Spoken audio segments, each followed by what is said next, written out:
Price Lord. Women for ജീസസിൻ്റെ അനുഗ്രഹിക്കപ്പെട്ട ഒരു സെക്ഷനിലേക്ക് എല്ലാ പ്രിയമുള്ളവരെയും ഞങ്ങൾ ഒരാഴ്ചയോടെ വെൽക്കം ചെയ്യുകയാണ്.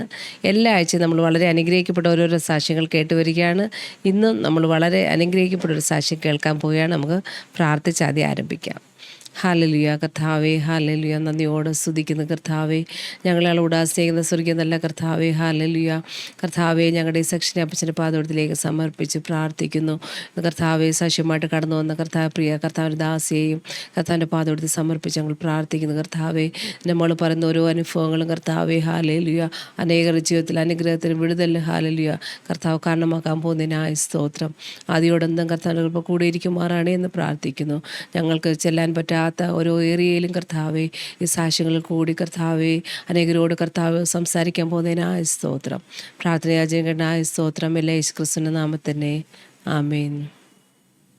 ഇന്ന് നമ്മളോടൊപ്പം തൻ്റെ സാക്ഷ്യങ്ങൾ പങ്കുവെക്കാൻ എത്തിയിരിക്കുന്നത് ബീഹാറിൽ നിന്ന് കർത്താവിൻ്റെ ദാസി സാനി ബാബുവാണ്. പ്രിയ സിസ്റ്ററെ, സ്നേഹത്തോടെ നമ്മുടെ വിമൺ ഫോർ ജീസസിലേക്ക് സ്വാഗതം ചെയ്യുന്നു. പ്രൈസ് ലോർഡ് സിസ്റ്ററെ. ബീഹാറിൽ നിന്നാണ് ജോയിൻ ചെയ്തേക്കുന്നല്ലയോ? Okay okay. നാട്ടിലെവിടാ ജനിച്ചു വളർന്നേ? ഫാമിലിയിൽ ആരൊക്കെ ഉണ്ട്? അതൊക്കെ ഒന്ന് പറയാം. നാട്ടില് ഞാൻ എറണാകുളം ജില്ലയില് മൂവാറ്റുപുഴയ്ക്ക് അടുത്തുള്ള മാറാടി എന്ന് പറയുന്ന സ്ഥലത്താണ് ഞാൻ ജനിച്ചതും വളർന്നതും. എനിക്കിപ്പം ഭവനത്തില് മാതാവും സഹോദരനും കുടുംബമാണുള്ളത്. പിതാവ് കഴിഞ്ഞ വർഷം കർത്താവിന്റെ അടുക്കിലേക്ക് പോയി. ഇപ്പോൾ ഞങ്ങൾ ബീഹാറിലായിരിക്കും. എത്ര വർഷമായി ഇപ്പം ബീഹാറിലായിട്ട്? ഞങ്ങള് ബീഹാറിൽ ഇത് 15 വർഷം കഴിഞ്ഞു. 15 വർഷമായിട്ട് കർത്താവിന്റെ വേലയോട് സംബന്ധിച്ച് ബീഹാറിലായിരിക്കുന്നു. അന്നേരം സിസ്റ്റർ ഫാമിലിയെ പറ്റി ഒന്ന് പറയാം. ഹസ്ബൻഡ്, കുഞ്ഞുങ്ങളൊക്കെ? ഹസ്ബൻഡിന്റെ പേര് ബാബു ജോൺ.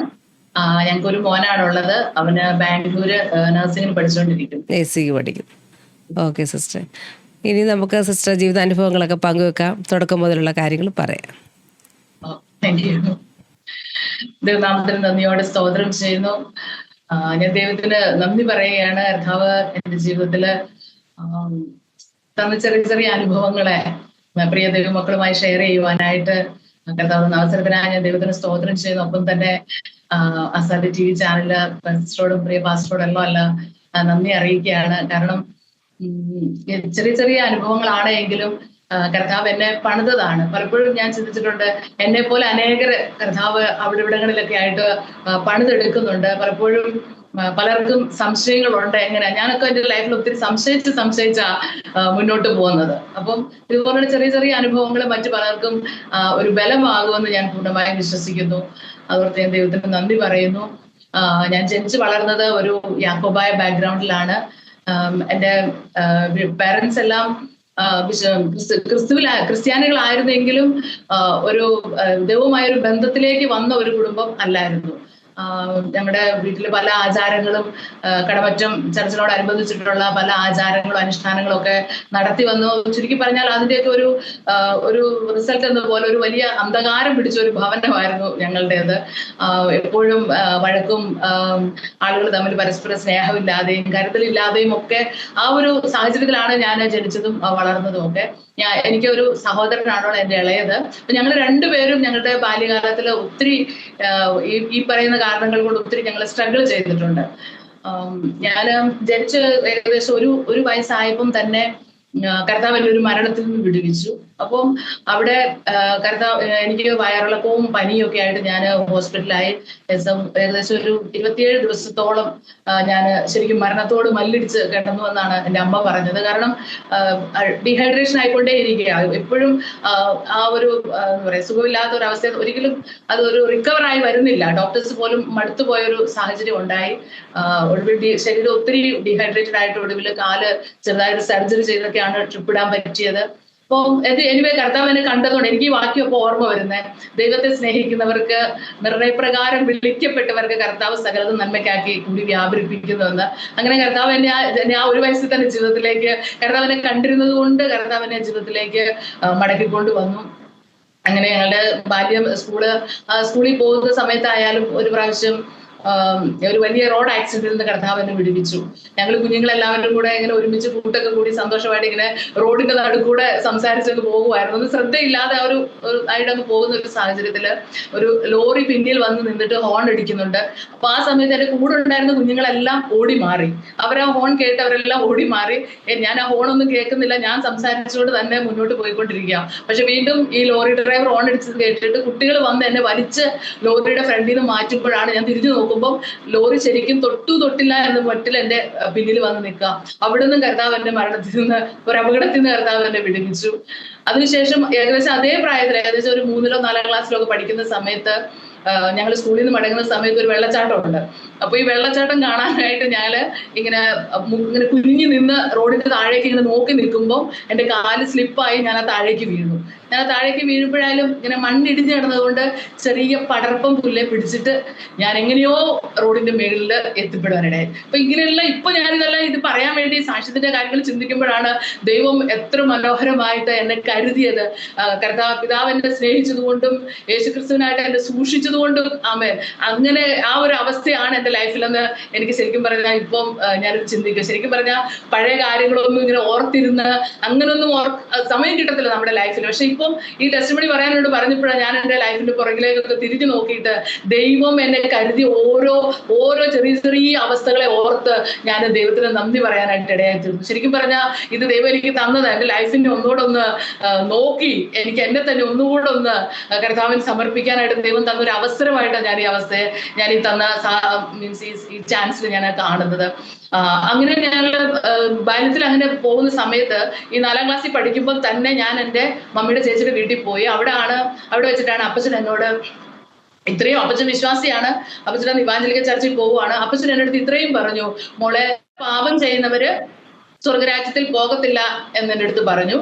അതുപോലെ തന്നെ ആത്മഹത്യ ചെയ്യുന്നത് പാപമാണെന്ന് പറഞ്ഞു. അപ്പൊ അപ്പച്ചന്റെ വീട്ടിൽ തിരിച്ചു വന്നപ്പോൾ മുതലേ എന്റെ ഉള്ളിൽ ചിന്തയാണ്, ദൈവമേ പാപം ചെയ്യരുത്, എനിക്ക് സ്വർഗത്തിൽ പോകണം. ഞാൻ പഠിച്ച ഒരു കോൺവെന്റ് സ്കൂളിലാണ്. അവിടുത്തെ ടീച്ചേഴ്സ് എപ്പോഴും പറയും നല്ല കാര്യങ്ങൾ ചെയ്താൽ സ്വർഗത്തിൽ പോകും, ഇല്ലെങ്കിൽ നരകത്തിൽ പോകും. അപ്പൊ എന്റെ ഉള്ളിൽ അന്ന് മുതലേ നരകവും സ്വർഗവും പാപവും കയറി. പക്ഷെ എനിക്ക് ഒരിക്കലും മനസ്സിലായിട്ടില്ല എങ്ങനെ സ്വർഗത്തിൽ പോകാൻ പറ്റുമെന്ന്. കാരണം ഞാൻ എന്നും ഓരോരോ രീതിയിൽ പാപം ചെയ്യുന്ന വ്യക്തിയാണ്. ഇപ്പൊ ഒന്നിലെ കള്ളം പറയും, അല്ലെ എന്തെങ്കിലുമൊക്കെ ഒരു പ്രതിസന്ധികളോട് ഞാൻ എന്തായാലും പോകുന്നുണ്ട്. അപ്പം എനിക്ക് എന്റെ മനസ്സിലൊരു പൂർണ്ണമായിട്ടൊരു ഒരു തീരുമാനമായി, എനിക്ക് ഒരിക്കലും സ്വർഗരാജ്യത്തിൽ പ്രവേശിക്കാൻ പറ്റത്തില്ല എന്ന്. അപ്പൊ അങ്ങനെ ആ ഒരു ചിന്തയും കൊണ്ട് ഞാൻ മുന്നോട്ട് പോയി. പലപ്പോഴും ഒറ്റയ്ക്ക് ഇരുന്ന് ഞാൻ ഒത്തിരി സങ്കടപ്പെട്ടിട്ടുണ്ട്. വീട്ടിലെ പല കാര്യങ്ങളും ഓർത്ത് സങ്കടപ്പെടും. കർത്താവെ അവസാനം എനിക്ക് സ്വർഗത്തിലും പോകാൻ പറ്റത്തില്ല. അങ്ങനെ പലപ്പോഴും വീട്ടിലെ വഴക്ക്. എന്റെ പപ്പ അത്യാവശ്യം മദ്യം കഴിക്കുന്ന ഒരാളായിരുന്നു. എന്റെ ഗ്രാൻഡ് ഫാദർ മദ്യം കഴിക്കുന്ന ആളായിരുന്നു. അപ്പം ഇതെല്ലാം വീട്ടിലെ സാഹചര്യങ്ങൾ വളരെ വളരെ എന്താ പറയാ ബഹളവും വഴക്കവും ഒക്കെ ആയതുകൊണ്ട് പലപ്പോഴും ഒത്തിരി ഡിസ്റ്റർബൻസ് ഞങ്ങളുടെ ലൈഫിൽ ഫീൽ ചെയ്തിട്ടുണ്ട് ഞങ്ങളുടെ ബാല്യത്തില്. അപ്പം ഞാൻ പലപ്പോഴും ചിന്തിച്ചുകൊണ്ട് പോയിട്ടുണ്ട്, കർത്താവെ തിരിച്ച് ഈ വീട്ടിൽ വരാൻ ഇടവരരുത്, എനിക്ക് തിരിച്ചു വരണ്ട ഈ വീട്ടിലേക്ക്, ഞാൻ പോകുന്ന വഴിക്ക് എന്തെങ്കിലും എനിക്കൊന്ന് സംഭവിച്ചു പോണേ എന്നൊക്കെ പലപ്പോഴും പറഞ്ഞിട്ട് ഞാൻ സ്കൂളിൽ പോയിട്ടുണ്ട്. പക്ഷെ ദൈവം എന്നെ ആ അവസ്ഥയിൽ നിന്നൊക്കെ എന്താ പറയാ മാറ്റം വരുത്തുന്ന ഒരു ലെവലിലേക്ക് ദൈവം കൊണ്ടുവന്നു. അതിനുശേഷം ഞാൻ 10-ാം ക്ലാസ്സിൽ പഠിക്കുമ്പോൾ വീണ്ടും ഞാൻ ഈ അപ്പച്ചന്റെ വീട്ടിൽ പോയി. ഈ അപ്പച്ചൻ അന്ന് ശരിക്കും എന്നോട് സുവിശേഷം പറയാനിടയായി. യേശുക്രിസ്തു മാത്രമാണ് ഏക മധ്യസ്ഥനെന്നും ക്രിസ്തുയേശുവിൽ വിശ്വസിക്കുന്നവർക്ക് പാപമോചനം ഉണ്ടെന്നും വളരെ ഡീറ്റെയിൽ ആയിട്ട് അപ്പച്ചൻ എന്നോട് രക്ഷയെ കുറിച്ച് സംസാരിച്ചു. അതെന്റെ ഹൃദയത്തിൽ വളരെ സന്തോഷം തന്നു. ഞാൻ യേശുവിനെ രക്ഷകനായിട്ട് സ്വീകരിച്ചു. അപ്പം ഭയങ്കര സന്തോഷത്തോടെ തിരിച്ച് ഞാൻ എന്റെ ഭവനത്തിലേക്ക് വരുന്നത്. ഞാനും എന്റെ ബ്രദറും ഞങ്ങൾ രണ്ടുപേർക്കും ഭയങ്കര സന്തോഷമാണ്. ഞങ്ങള് എപ്പോഴും പാട്ടും പ്രാർത്ഥനയും ആരാധനയും ഒക്കെ ആയിട്ട് ഞങ്ങളുടെ ഒരു ലോകമായിരുന്നു അവിടെ. അപ്പൊ ഞങ്ങൾ ഭയങ്കര സന്തോഷത്തിൽ അങ്ങനെ ജീവിച്ചു. പക്ഷെ വളരെ കുറച്ച് നാളെ അത് നിന്നുള്ളൂ. കാരണം പിന്നീട് ഒരു ഫെലോഷിപ്പോ അങ്ങനെയുള്ള കാര്യങ്ങളൊന്നും ഇല്ലായിരുന്നു. പിന്നെ ഞങ്ങള് പഠിത്തമായിട്ട് അങ്ങ് പോയി. ഞാൻ പിന്നെ കോളേജിലൊക്കെ പോയി. പിന്നീട് ആ ഒരു ബന്ധത്തിലേക്കൊന്നും എനിക്ക് തിരിച്ചു വരാൻ പറ്റിയില്ല. പക്ഷെ അതെന്റെ ഉള്ളത്തില് ജീവനായിട്ട് കിടന്നു. എനിക്കറിയാം യേശു സത്യമാണെന്നും എനിക്ക് യേശുവിനെ വിശ്വാസമാണ്, എനിക്ക് യേശുവിനോട് സ്നേഹമുണ്ട് ഉള്ളത്തില്. പക്ഷെ ദൈവമായിട്ടുള്ള ആ ഒരു ബന്ധത്തിലേക്ക് വരാൻ എനിക്ക് പറ്റിയിട്ടില്ല. അങ്ങനെ കോളേജ് ലൈഫ് കഴിഞ്ഞു. അതിനുശേഷം എൻ്റെ വിവാഹത്തിന്റെ ആലോചനകളൊക്കെ വരാൻ തുടങ്ങി. അപ്പോഴാണ് എനിക്ക് ശരിക്കും പറഞ്ഞാൽ ഒരു കാര്യം മനസ്സിലായി. എൻ്റെ ഫാദറിന് ഞങ്ങളെ കുറിച്ച് ഭയങ്കര പ്രതീക്ഷയായിരുന്നു, എന്നെ കുറിച്ച് ഭയങ്കര പ്രതീക്ഷ ഉണ്ടായിരുന്നു. അതായത് ഞാൻ പഠിക്കും, നല്ല ജോലി വാങ്ങിച്ച് വീടിനൊരു തണലാകും എന്നൊരു ആഗ്രഹം എൻ്റെ ഫാദറിനുണ്ടായിരുന്നു. പക്ഷെ ഫാദർ ആഗ്രഹിച്ച പോലുള്ള ആ ഒരു പഠിത്തത്തിൽ അത്ര ശോഭിക്കാനോ അല്ലെങ്കിൽ ഒരു ജോലി എന്നുള്ള ചിന്ത ഒന്നും എൻ്റെ ഉള്ളത്തിൽ ഉണ്ടായിരുന്നില്ല. കാരണം എൻ്റെ ഉള്ളിൽ എത്രയേ ഉണ്ടായിരുന്നുള്ളൂ, ഞാൻ എൻ്റെ വീട് മാത്രമേ കാണുന്നുള്ളൂ, എൻ്റെ വീട്ടിലെ അവസ്ഥകൾ മാത്രമേ ഞാൻ കാണുന്നത് കൊണ്ട് എനിക്കൊരു ആശയില്ല പഠിച്ചാൽ എന്തെങ്കിലും ഒരു ജോലി കിട്ടുമെന്നോ അല്ലെങ്കിൽ മുമ്പോട്ടുള്ള ജീവിതം വളരെ ഹാപ്പി ആയിട്ട് നമുക്ക് ജീവിക്കാൻ പറ്റുമെന്നോ അങ്ങനെയുള്ള യാതൊരു ചിന്ത എൻ്റെ ഉള്ളത്തിൽ ഇല്ലാത്തത് കൊണ്ട് ഞാൻ എല്ലാം നെഗറ്റീവായിട്ടാണ് കാണുന്നത്. പഠിച്ചിട്ട് കാര്യമില്ല, മുന്നോട്ട് പോയിട്ട് കാര്യമില്ല, വിവാഹം കഴിച്ചിട്ട് കാര്യമില്ല. ഇപ്പൊ മൊത്തത്തിൽ എൻ്റെ ഹൃദയം മുഴുവൻ ഒരു നെഗറ്റീവ് ചിന്തകൾ കൊണ്ട് എൻ്റെ ഹൃദയം മുഴുവൻ നിറഞ്ഞിരിക്കുക. അപ്പൊ അതുകൊണ്ട് എനിക്ക് ഒന്നിനോടും ഒരു ആശയില്ല. എങ്ങനെയെങ്കിലും ഒക്കെ അങ്ങ് ജീവിച്ച് മുന്നോട്ട് പോകണം, അങ്ങനെ ഒരു ചിന്താഗതി എനിക്ക് ഉണ്ടായിരുന്നുള്ളൂ. അപ്പൊ എൻ്റെ വിവാഹത്തിന് സമയത്ത് ഞാനൊരു പ്രൈവറ്റ് കമ്പനിയിൽ ജോലി ചെയ്യുന്നുണ്ട്. അപ്പം ആ ജോലി ചെയ്യുന്ന സമയത്ത് വിവാഹ ആലോചനകളൊക്കെ വരുന്നുണ്ട്. അപ്പം എനിക്ക് മനസ്സിലായി ഞാൻ എൻ്റെ പപ്പായ്ക്കും മമ്മിക്കും ഒരു ഭാരമാ, അവർക്ക് എന്നെ വിവാഹം കഴിച്ചയക്കാനുള്ള ഒരു സാമ്പത്തിക അവസ്ഥ, അതിലേക്ക് വരാൻ അവർക്ക് താല്പര്യമില്ല, അങ്ങനെ ചെയ്യാൻ അവർക്ക് താല്പര്യമില്ല എന്നൊക്കെ എനിക്ക് മനസ്സിലായപ്പോൾ പിന്നെ എന്തും സംഭവിക്കട്ടെ എന്നുള്ള ഒരു രീതിയിൽ ഞാനങ്ങ് മുന്നോട്ട് പോയി. ഒരു പ്രാവശ്യം എൻ്റെ ഒരു വിവാഹം നിശ്ചയിച്ചു. അതും എനിക്ക് ഒട്ടും ഉൾക്കൊള്ളാൻ കഴിയാത്ത, വിദ്യാഭ്യാസം ഇല്ലാത്ത, ഒരു ക്ലാസ് പോലും സ്കൂളിൽ പോകാത്ത ഒരാളുമായിട്ട് എൻ്റെ ഒരു എൻഗേജ്മെന്റ് വരെ നടന്നു. അപ്പോഴും എനിക്ക് പ്രത്യേകിച്ച് ഒന്നും ചിന്തയില്ല, എന്തെങ്കിലുമൊക്കെ സംഭവിക്കട്ടെ അങ്ങനെ ഒരു രീതിയിലായിരുന്നു. പക്ഷെ ദൈവം അതെല്ലാം മാറ്റി കളഞ്ഞിട്ട് പിന്നെ കർത്താവ് എനിക്ക് ഒരു നല്ല ജീവിതം തരാൻ ദൈവത്തിന് എന്നോട് കരുണ ഉണ്ടായിരുന്നത് കൊണ്ട് കർത്താവ് എന്നെ ആ വിവാഹ ബന്ധത്തിൽ നിന്ന് മാറ്റി ഇപ്പോ എനിക്ക് ചേട്ടനുമായിട്ടുള്ള വിവാഹം നടക്കാനായിട്ട് ദൈവം സഹായിച്ചു. പക്ഷെ ആ സമയത്തും ചില സാമ്പത്തിക ഇടപാടുകളൊക്കെ ഉണ്ടായിരുന്നു. അപ്പം എൻ്റെ ഫാദർ പറഞ്ഞു, നിനക്ക് തരാനുള്ള മീൻസ് സാമ്പത്തികമൊക്കെ കുറച്ച് കഴിയുമ്പോൾ തരാം, അപ്പം ഇപ്പം വിവാഹം കഴിഞ്ഞ് പോകും. അങ്ങനെ ഒരു എഗ്രിമെന്റിലൊക്കെ ഞങ്ങളുടെ വിവാഹം കഴിഞ്ഞു. വിവാഹം കഴിഞ്ഞപ്പോൾ ആദ്യമൊക്കെ നല്ല ഭർത്താവിന്റെ വീട്ടുകാരോട് നല്ല സ്നേഹമാണ്, അവർക്ക് എന്നെ ഭയങ്കര സ്നേഹമുണ്ട്, ഇഷ്ടമാണ്. പക്ഷെ കുറച്ച് കഴിഞ്ഞപ്പം ഈ സാമ്പത്തിക ബുദ്ധിമുട്ടുകളൊക്കെ വന്നു കഴിഞ്ഞപ്പോൾ അവർക്ക് ഈ പൈസ വേണം എന്നൊരു നിർബന്ധത്തിലേക്ക് വന്നു. അത് ഞങ്ങളുടെ ഇടയിൽ ചെറുതല്ലാത്തൊരു പ്രശ്നത്തിലേക്ക് പോയി, ഞങ്ങളൊരു വലിയ പ്രതിസന്ധിയിലേക്ക് പോയി. അങ്ങനെ ഇരിക്കുമ്പോൾ എൻ്റെ ഭർത്താവിന്റെ വീട്ടുകാർ പറഞ്ഞു, പൈസ ഇല്ലാതെ നീ ഇവിടെ വേണ്ട.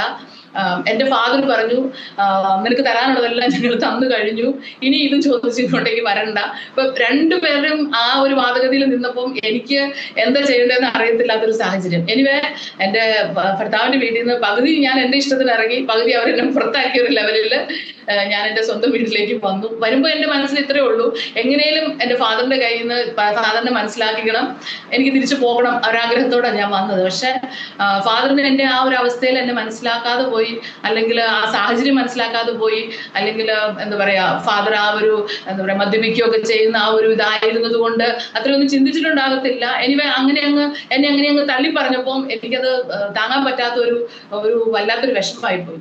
അപ്പം ഞാൻ ചിന്തിച്ചു, അപ്പോൾ ഞാൻ വീട്ടിൽ നിന്ന് ഇറങ്ങുമ്പോൾ എൻ്റെ മോൻ 1 വയസ്സേ ഉള്ള ആ സമയത്ത് മോനെ ചേട്ടന്റെ വീട്ടില് ചേട്ടന്റെ പപ്പായും മമ്മിയാണ് കെയർ ചെയ്യുന്നത് ഞാൻ ജോലിക്കൊക്കെ പോകുമ്പോൾ. അപ്പൊ അവര് കുഞ്ഞിനെ അവർ തന്നെ അങ്ങ് വെച്ചു, പറഞ്ഞു കുഞ്ഞിനെ തരത്തില്ല. അപ്പൊ അവർക്ക് ആഗ്രഹമുണ്ട് ഞാൻ തിരിച്ചു ചെല്ലണം, ഞാൻ കുഞ്ഞുമായിട്ട് ചെല്ലണം, പൈസ വേണം, അത്രേ അവർ ആഗ്രഹിക്കുന്നുള്ളൂ, അത് എന്നെ വേണ്ട എന്നുള്ളൊരു ചിന്താഗതി അവർക്കും ഇല്ല. അപ്പം അങ്ങനെ ഞാൻ എൻ്റെ ഭവനത്തിലേക്ക് വന്നു, കുഞ്ഞില്ലാതെ വന്നു. അതെനിക്ക് ഭയങ്കര ഷോക്കായി പോയി.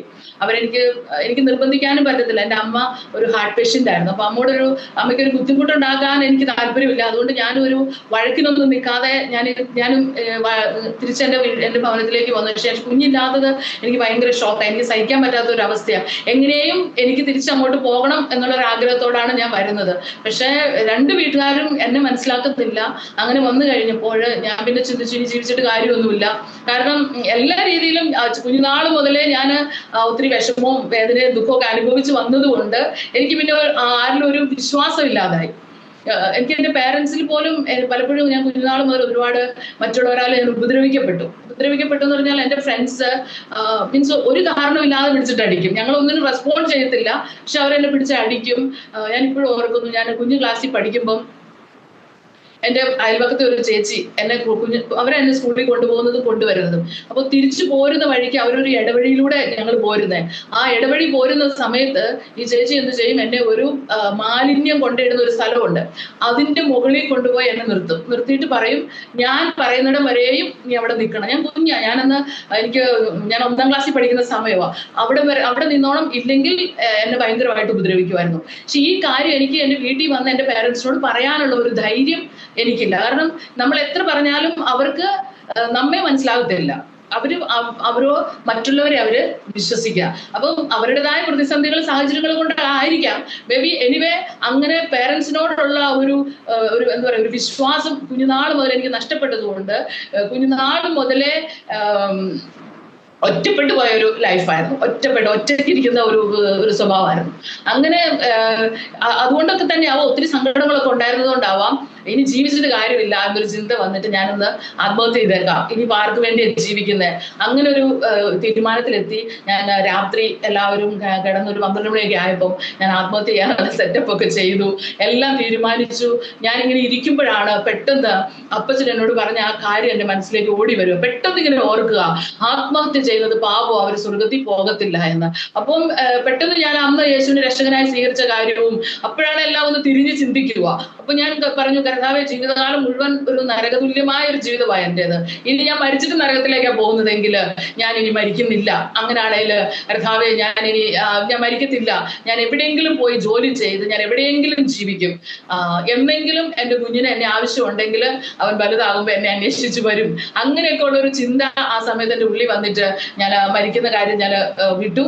ഞാൻ അങ്ങനെ പിറ്റേ ദിവസം ഞാൻ ജോലിക്കായിട്ട് അന്വേഷിച്ചിറങ്ങുക. പക്ഷെ ഒരു കാര്യം സംഭവിച്ചത് എന്താണെന്ന് വെച്ച് കഴിഞ്ഞാൽ, ഞാൻ ആത്മഹത്യ ചെയ്യാൻ തീരുമാനിച്ച അതേ രാത്രി എൻ്റെ അമ്മാവന്റെ വൈഫ്, അവര് വിശ്വാസത്തിലാണ്, അവരുടെ ചർച്ചിൽ 40 days ഫാസ്റ്റിംഗ് നടക്കുക. അന്ന് രാത്രി തന്നെ കർത്താവ് എൻ്റെ ആന്റിയോട് പറഞ്ഞു, എന്നെ ആന്റിയുടെ വീട്ടിൽ കൊണ്ടുപോയി താമസിപ്പിക്കണമെന്ന്. ആക്ച്വലി ഞാൻ ആത്മഹത്യ ചിന്തിക്കാനുള്ള ഒരു കാരണം, എനിക്ക് നിൽക്കാൻ ഒരു ഇടമില്ല. മീൻസ് എൻ്റെ ഹസ്ബൻഡ് വീട്ടുകാരെ സമ്മതിക്കുന്നില്ല, എൻ്റെ വീട്ടുകാരെ സമ്മതിക്കുന്നില്ല. മീൻസ് അവർ പറയുന്നതൊന്നും തരാനില്ല, നിൽക്കണ്ട. മീൻസ് നമുക്കൊരു മാനസികമായ സമ്മർദ്ദം അങ്ങ് കൂടി വന്നിട്ടാണ് ഞാൻ ആ കാര്യം തീരുമാനിക്കുന്നത്. പക്ഷെ ദൈവം ആന്റിയോട് പറഞ്ഞു, നീ അവളെ കൊണ്ടുവന്ന് ആന്റിയുടെ കൂടെ താമസിപ്പിക്കുക. അപ്പം നെക്സ്റ്റ് ഡേ ആന്റി എന്റെ ഭവനത്തിലേക്ക് വന്നു. ആന്റിയും അമ്മാവനും കൂടെ എൻ്റെ വീട്ടിൽ വന്നിട്ട് പറഞ്ഞു, നീ ഇനി വിഷമിക്കൊന്നും വേണ്ട, ഞങ്ങളുടെ കൂടെ താമസിച്ചു, നീ പോരെ എന്ന് പറഞ്ഞ് എന്നെ അവരുടെ വീട്ടിലേക്ക് കൊണ്ടുപോയി. അങ്ങനെ ഞാൻ ആ ആന്റിയുടെ വീട്ടിൽ പോയി താമസിച്ചു. ആന്റിയുടെ കൂടെ ചർച്ചിൽ പോകാൻ തുടങ്ങി. ആദ്യമായിട്ട് ആന്റി പറഞ്ഞു, മോളെ അവിടെ ഉപവാസ പ്രാർത്ഥന നടക്കുക, നീ ഞങ്ങളുടെ കൂടെ പോരെ എന്ന് പറഞ്ഞു. ഞാൻ രക്ഷിക്കപ്പെട്ടത് ഒരു ഇവാഞ്ചലിക്കൽ ചർച്ചിന്റെ അപ്പച്ചൻ, അങ്ങനെ ആ സമയത്ത് ആ വിശ്വാസത്തിലാണ് ഞാൻ രക്ഷിക്കപ്പെട്ടത്. അല്ല, ഞാനൊരു പെന്തക്കോസ്റ്റൽ ചർച്ചിൽ ഞാൻ പോയിട്ടില്ല. അപ്പൊ ആദ്യമായിട്ടാണ് ഞാൻ ആന്റിയുടെ കൂടെ ഒരു പെന്തക്കോസ്റ്റൽ ചർച്ചിൽ പോകുന്നത്. ഞാൻ അവിടെ ചെന്നിരുന്ന് പ്രാർത്ഥിക്കും, എല്ലാവരും പ്രാർത്ഥിക്കും. ഞാൻ ചെന്ന് കയറുമ്പോൾ അവിടെ വർഷിപ്പ് നടക്കുമ്പോൾ എൻ്റെ കസിൻസ് എല്ലാം ഇങ്ങനെ അന്യഭാഷയിൽ ആരാധിക്കുക. അപ്പോൾ എനിക്ക് മനസ്സിലാവുന്നു, ഭയങ്കര ശബ്ദം, അവര് എല്ലാ ആളുകളും ഭയങ്കരമായിട്ട് അന്യഭാഷയിൽ പറഞ്ഞു. എനിക്ക് അന്യഭാഷയാണെന്ന് ഒന്നും മനസ്സിലായില്ല. അപ്പൊ ഞാനിങ്ങനെ ചിന്തിച്ചു, ഇവരെന്തിനാ ഈ ബഹളം വെക്കുന്നത്, ഇവരെന്തുവാ ഈ പറയുന്നത്, എനിക്കൊന്നും മനസ്സിലാകുന്നില്ല. അവരാരാധിക്കുമ്പോൾ ഞാൻ അവരെ തന്നെ ഇങ്ങനെ നോക്കി നിൽക്കുകയായിരുന്നു. കുറെ കഴിഞ്ഞു, പ്രാർത്ഥനയെല്ലാം കഴിഞ്ഞു കഴിഞ്ഞപ്പോൾ ഞാൻ ആന്റിയോട് ചോദിച്ചു, അവരെന്താ ആന്റി ഇങ്ങനെ ബഹളം വെക്കുന്നത്, എന്താ ഇവർ സംസാരിക്കുന്നത്, എനിക്കൊന്നും മനസ്സിലായില്ല എന്ന് പറഞ്ഞപ്പോൾ ആന്റി പറഞ്ഞു, ഇത് അന്യഭാഷയാണ്, ദൈവത്തിന്റെ വരദാനമാണ് എന്നൊക്കെ, ഇത് ബൈബിളിലുണ്ട്. അപ്പോഴാണ് ഇത് ബൈബിളിലുണ്ട് എന്നൊക്കെ എനിക്ക് മനസ്സിലാകുന്നത്. അങ്ങനെ ആ മീറ്റിംഗ് കഴിഞ്ഞു. ആന്റി കണ്ടിന്യൂസ് ആയിട്ട് എന്റെ പ്രാർത്ഥനയ്ക്ക് കൊണ്ടുപോയിക്കൊണ്ടിരുന്നു. അപ്പൊ അന്ന് ഒരു ദിവസം വന്നൊരു ദേവദാസൻ എന്നോട് ഇങ്ങനെ ഒരു ആലോചന പറഞ്ഞു, ഭയപ്പെടണ്ട, ഇന്നേക്ക് 14ാമത്തെ ദിവസം നിന്റെ ഭർത്താവ് കുഞ്ഞുമായിട്ട് നിന്റെ അടുക്കൽ വരും, ദൈവം നിങ്ങളെ ഒരുമിപ്പിക്കും, ദൈവം നിങ്ങളെ ഉപയോഗിക്കും എന്നൊക്കെ ആ ദേവദാസൻ അവിടെ നിന്ന് എന്നോട് ആലോചന പറയുന്നുണ്ട്. പക്ഷെ എൻ്റെ ആ ഭാരം നിമിത്തം, എൻ്റെ ടെൻഷനും എൻ്റെ സങ്കടമൊക്കെ നിമിത്തം ആ ദേവദാസൻ പറഞ്ഞതൊന്നും എനിക്ക് വിശ്വാസമൊന്നും ആയില്ല. പക്ഷെ ഈ ആന്റി എന്നെ നിർബന്ധിക്കുന്നത് കൊണ്ട് ഞാൻ അവിടെ പോകുന്നുണ്ടെങ്കിലും ഞാൻ പ്രാർത്ഥിക്കുവോ അല്ലെങ്കിൽ എനിക്ക് ദൈവത്തോടൊരു സ്നേഹമോ ഒരു ബന്ധമോ ഒന്നും ഉണ്ടായിട്ടില്ല. ആ 14 ദിവസവും ആന്റി എന്നെ കൊണ്ടുപോകുന്നു, ഞാൻ ആന്റിയുടെ കൂടെ പോയി ഇരിക്കുന്നു, പ്രാർത്ഥിക്കുന്നു, തിരിച്ചു പോരുന്നു. അത്ര മാത്രമേ ഉള്ളൂ. ഒരു ചേഞ്ച് എൻ്റെ ഉള്ളത്തിൽ വന്നില്ല. പക്ഷെ ആ ദേവദാസൻ പറഞ്ഞ കാര്യവും ഞാൻ വിശ്വസിച്ചുമില്ല, ഞാൻ അതിനുവേണ്ടി വെയിറ്റ് ചെയ്തുമില്ല. പക്ഷെ കൃത്യം 14ാമത്തെ ദിവസം എൻ്റെ കുഞ്ഞിന് സുഖമില്ലാതെ ആകുകയും ഹസ്ബൻഡ് കുഞ്ഞിനെയും കൂട്ടി എൻ്റെ അടുക്ക് വരികയും ചെയ്തു. അപ്പോൾ എനിക്ക് മനസ്സിലായി, കർത്താവ് ആ ദേവദാസൻ പറയുന്നത് വളരെ കൃത്യമാ, എന്നോട് ആദ്യമായിട്ട് ഒരാളിങ്ങനെ ഒരു ആലോചന പറയുന്നതാ, ഇങ്ങനെയൊക്കെ ഉണ്ട് എന്നൊക്കെ എനിക്ക് മനസ്സിലായി. ഞാൻ ഇത് ദൈവത്തിൽ വിശ്വസിക്കാനായിട്ട് തുടങ്ങി.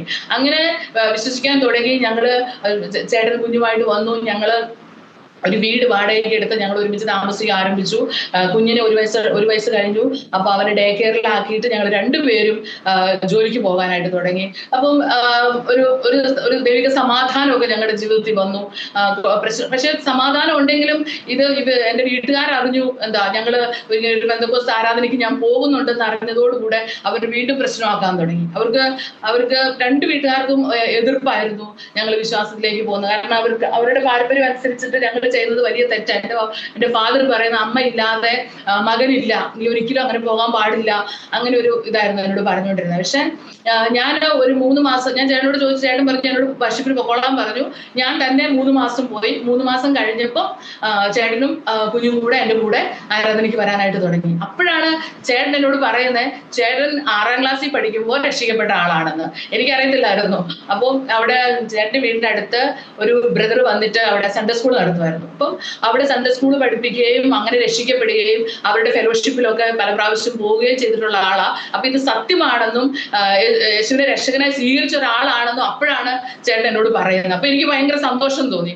എന്തായാലും കർത്താവ് ഞങ്ങൾ ഒരുമിപ്പിച്ചല്ലോ. ഞാനും ചെറുപ്പത്തിൽ രക്ഷിക്കപ്പെട്ടെങ്കിലും മീൻസ് അതിൽ കണ്ടിന്യൂ ചെയ്തില്ലെങ്കിലും ഒരു സമയം എത്തിയപ്പം കർത്താവ് ഞങ്ങളെ രണ്ടുപേരെയും വിശ്വാസത്തിൽ കൊണ്ടുവരാൻ ഒരുമിക്കാൻ എല്ലാം കർത്താവ് സഹായിച്ചല്ല. ദൈവത്തിന്റെ ഒരു പ്ലാൻ ആണെന്ന് ആ സമയത്ത് ഞാൻ മനസ്സിലാക്കി ദൈവത്തിന് നന്ദി പറയാം. അതുകൊണ്ട് തന്നെ ഇപ്പൊ തന്നെ ഞങ്ങൾ ചെയ്യുന്ന ചിൽഡ്രൻ മിനിസ്ട്രിയാണ്. അപ്പൊ ഇപ്പൊ എനിക്ക് ദൈവം ഒരു ഭയങ്കര ഫെയ്ത്ത് തരുന്നുണ്ട് ആ കാര്യത്തില്. കാരണം ഇപ്പൊ നമ്മൾ കുഞ്ഞുങ്ങളോട് പറയുന്ന ഓരോ വാക്യങ്ങളും അല്ലെങ്കിൽ അവരോട് പറയുന്ന വചനങ്ങളും പാട്ടുകളും എല്ലാം അവരുടെ ഉള്ളത്തില് ഇന്നത് കിടന്നാൽ വരും കാലങ്ങളിൽ തീർച്ചയായിട്ടും അതിന് വലിയൊരു റിസൾട്ട് ഉണ്ടാകുമെന്നൊരു വിശ്വാസം ഞങ്ങളുടെ അനുഭവത്തിൽ നിന്ന് കർത്താവ് ഞങ്ങൾക്ക് തന്നതുകൊണ്ട് ഞങ്ങൾ കുഞ്ഞുങ്ങളുടെ ഇടച്ചിലെല്ലാം മീൻസ് പലപ്പോഴും നമ്മൾ വിതച്ചിട്ടൊന്നും കാണാതെ വരുമ്പോഴും ഈ ചിന്ത എന്റെ ഉള്ളത്തിൽ കയറിയിട്ട് എനിക്ക് ഉള്ളിലൊരു ഉറപ്പ് ദൈവം തരുന്നുണ്ട്. അങ്ങനെ ഞങ്ങൾ ഒരുമിച്ച് വർഷിപ്പിന് പോയി. ഞങ്ങൾ വളരെ സമാധാനമായിട്ട് ജീവിക്കുന്നു. അതോടൊപ്പം തന്നെ ഞങ്ങളുടെ 2 വീട്ടുകാരുടെ എതിർപ്പ് കൂടി വരുന്നു. അവര് ഞങ്ങളെ കുറിച്ച് പല അപവാദങ്ങളും എന്നെ സ്വഭാവത്തെ കുറിച്ച് ഒത്തിരി അയൽ വീടുകളിലൊക്കെ പറഞ്ഞ് ഞങ്ങളെ വല്ലാതെ നിരാശപ്പെടുത്താനായിട്ട് ശ്രമിച്ചു. ഇവൻ എന്റെ ഫാദർ പോലും എന്നെ സഹിക്കാൻ പറ്റാത്ത രീതിയിൽ എന്നെ കുറിച്ച് പറയുകയൊക്കെ ചെയ്തു. അതൊക്കെ എനിക്ക് ഭയങ്കര മുറിവുകൾ ഉണ്ടാക്കി ആ സമയത്ത്. എന്റെ ഹൃദയത്തിന്റെ വിശ്വാസത്തിലാണെങ്കിൽ പോലും പലരും പറഞ്ഞു കേൾക്കുമ്പോൾ നമ്മുടെ ഉള്ളത്തിൽ ഭയങ്കര വേദനയാണ്. അതുപോലെ എൻ്റെ അമ്മ എന്നെ വിളിച്ചിട്ട് ചേട്ടൻ്റെ അമ്മ എന്നെ വിളിച്ച് ഒത്തിരി വഴക്ക് പറയുമായിരുന്നു. പലപ്പോഴും ഞാൻ എന്താ പറയാ, ഇത് താങ്ങാൻ പറ്റാതെ ഞാൻ കുഴഞ്ഞു വീണ് പോയിട്ടുണ്ട്. അപ്പം മാനസികമായിട്ട് അങ്ങ് തകർന്നിട്ട് ഇത് താങ്ങാനുള്ള എല്ലാവരുടെയും മെന്റൽ കപ്പാസിറ്റി ഒരുപോലെ അല്ലല്ലോ. എന്റെ മെന്റൽ കപ്പാസിറ്റി അത്ര സ്ട്രോങ് അല്ലായിരുന്നു. അതുകൊണ്ട് ഇവരിതൊക്കെ പറയുമ്പോൾ ഞാൻ പലപ്പോഴും എന്റെ ശരീരം കുഴഞ്ഞു വീഴുകയും അങ്ങനെ പല ഇതുകളൊക്കെ എന്റെ ലൈഫിൽ അന്നേരം സംഭവിച്ചിട്ടുണ്ട്. പക്ഷെ ദൈവസ്നേഹം എന്റെ ഉള്ളത്തിൽ ദൈവം തന്നു. അപ്പൊ ഞാൻ എപ്പോഴും പ്രാർത്ഥിക്കും, കർത്താവ് എല്ലാവരെയും സ്നേഹിക്കാൻ ഒരു മനസ്സ് എനിക്ക് തന്നെ, അങ്ങനെ എല്ലാവരുമായിട്ട് ഒരുമിച്ച് പോകാൻ കർത്താവ് എന്നെ സഹായിക്കണേന്നൊക്കെ അറിയാവുന്നത് പോലൊക്കെ അന്ന് പ്രാർത്ഥിച്ചൊക്കെ ഞങ്ങൾ മുന്നോട്ട് പോയി. അതിനൊരു 6 മന്ത് ഞങ്ങൾ അങ്ങനെ സമാധാനത്തോടെ ജീവിച്ചു. ഒരു 6 മന്ത് കഴിഞ്ഞതിന് ശേഷം എന്റെ ശരീരത്തിൽ ഒരു ചെറിയ പാടുണ്ടായി. എന്റെ ബാക്ക് സൈഡിൽ ഒരു ചെറിയ പാടുണ്ടായി, ഒരു ചെറിയ റെഡ് കളറിൽ. അപ്പോൾ പിന്നീട് നോക്കുമ്പോൾ അതങ്ങ് പെട്ടെന്ന് സ്പ്രെഡ് ആകാൻ തുടങ്ങി. അപ്പം അങ്ങ് ഒത്തിരി ഇതായപ്പം ഞങ്ങൾ ഡോക്ടറെ കണ്ടു. ബയോപ്സി ചെയ്ത് കഴിഞ്ഞപ്പം ഡോക്ടർ ഞങ്ങളോട് പറഞ്ഞു, ഈ അസുഖം സ്ക്ലീറോഡെർമ മയോപ്പതി എന്ന് പറയുന്ന ഒരു ഓട്ടോ ഇമ്മ്യൂൺ ഡിസീസ് ആണ്, ഇതിന് മരുന്നില്ല എന്ന് പറഞ്ഞു. തന്നെയുമല്ല ഡോക്ടർ ഞങ്ങളോട് പറഞ്ഞു, ഇത് പെട്ടെന്ന് സ്പ്രെഡ് ആയി കഴിഞ്ഞാൽ ശരീരത്തിന്റെ ഈ മസിൽസ് എല്ലാം അങ്ങ് ഡീക്കേ ആയി പോകും. മസിൽസ് ഇല്ലാതായിട്ട് സ്കിന്നും ബോണും മാത്രമായിട്ട് വരും. ശരീരം മുഴുവൻ കറുത്ത കളറും. അതുപോലെ നമുക്ക് മസിൽസ് ഇല്ലായെങ്കിൽ നമുക്ക് മൂവ്മെന്റ് ഉണ്ടാകത്തില്ല. ഇന്റേണൽ ഓർഗൻസിനെ ബാധിച്ചാൽ പെട്ടെന്ന് മരണം സംഭവിക്കും. എന്ന് വെച്ചാൽ അധികം ആയുസില്ല എന്ന് ഡോക്ടർ ഇങ്ങനെ ഞങ്ങളോട് പറഞ്ഞതും ഞാനും ഹസ്ബൻഡും ഇരിക്കുമ്പോൾ ഞങ്ങൾ രണ്ടുപേരോടും കൂടെ ആയിട്ടാണ് ഈ ഡോക്ടർ ഇങ്ങനെ പറഞ്ഞത്. ആ ഡോക്ടർ അത്ര എന്താ പറയാ, ഒരു മനുഷ്യത്വമില്ലാത്ത രീതിയിലാണ് ഈ രോഗത്തെ കുറിച്ച് ഞങ്ങളോട് സംസാരിച്ചത്. ഒരു ആശ്വസിപ്പിക്കുന്ന ലെവലിലല്ല അദ്ദേഹം സംസാരിച്ചത്. അപ്പം അത് ഞങ്ങൾക്ക് രണ്ടുപേർക്കും ഭയങ്കര ഷോക്കായി. അപ്പോൾ ഞങ്ങൾ തിരിച്ച് വന്നു. ഇപ്പം ട്രീറ്റ്മെന്റിന് അപ്പൊ അവർ പറഞ്ഞു, ഇത് സ്പ്രെഡ് ആകാതിരിക്കാൻ അതിന്റെ സൈഡ് ചുറ്റും മീൻസ് അപ്പോൾ ഒരു വലിയൊരു നെയ്യപ്പത്തിന്റെ അത്രയും ഭാഗം എന്റെ മസിൽ പോയി. അപ്പം പെട്ടെന്ന് അതങ്ങ് ശരിക്കും അങ്ങോട്ട് പെട്ടെന്ന് സ്പ്രെഡ് ആയി പെട്ടെന്ന്. അപ്പം ഡോക്ടർ പറഞ്ഞു, അതിന് ചുറ്റും എന്ത് ചെയ്യാം, ഇഞ്ചക്ഷൻ എടുക്കാം, ഉറപ്പൊന്നുമില്ല, ചിലപ്പോൾ അത് വർക്കാകും, ഉറപ്പൊന്നും തരാൻ പറ്റത്തില്ല എന്ന് ഡോക്ടർ പറഞ്ഞു. അപ്പൊ അങ്ങനെ ഒരു കാര്യത്തിന് ഞങ്ങൾക്ക് ചെലവഴിക്കാൻ ഞങ്ങളുടെ കയ്യിൽ അങ്ങനെ ഒരു ഫിനാൻഷ്യൽ ബാക്ക്ഗ്രൗണ്ട് ഞങ്ങൾക്ക് ആ സമയത്തില്ല. അപ്പം ഞങ്ങൾ തീരുമാനിച്ചു എന്തായാലും ഇനി ഹോസ്പിറ്റലിൽ പോകുന്നില്ല. ഞങ്ങൾ തിരിച്ച് വീട്ടിൽ വന്നു. തിരിച്ച് വീട്ടിൽ വന്നു. ഞങ്ങള് ഇങ്ങനെ ജോലിക്കൊക്കെ പോയി തുടങ്ങി. പക്ഷെ ചേട്ടൻ അതൊരു ഭയങ്കര ഷോക്കായി പോയി. ചേട്ടൻ ഭയങ്കര നിരാശനായി പോയി. കാരണം ഒന്ന് സാമ്പത്തികവും ഇല്ല, രണ്ട് ഞാൻ രോഗിയായി, ഇനി അങ്ങനെ മുന്നോട്ട് പോകണമെന്ന് ചേട്ടൻ അത്ര ഒരു ഇതില്ല. ചേട്ടൻ അങ്ങ് ആകെ ആകോട് സംസാരിക്കാതായി. ചേട്ടൻ അങ്ങ് ആകെ വല്ലാത്തൊരു നിരാശപ്പെട്ടു പോയി. ഇത് ഈ ചേട്ടന്റെ ഈ അവസ്ഥ കൂടെ കാണുമ്പം എനിക്ക് ഒന്നും കൂടെ ബുദ്ധിമുട്ടായി. എന്നോട് സംസാരിക്കുന്നില്ല. ചേട്ടന്റെ സങ്കടം കൊണ്ടാവാം, എന്നോട് സംസാരിക്കുന്നില്ല. അപ്പം എന്റെ ചിന്ത മൊത്തം ചേട്ടനും എന്നെ വേണ്ടാന്ന് വെച്ചു. അങ്ങനെയുള്ള ഒരു ചിന്തയിൽ ഞാനും അങ്ങ് ആകെ വിഷമത്തിലായി.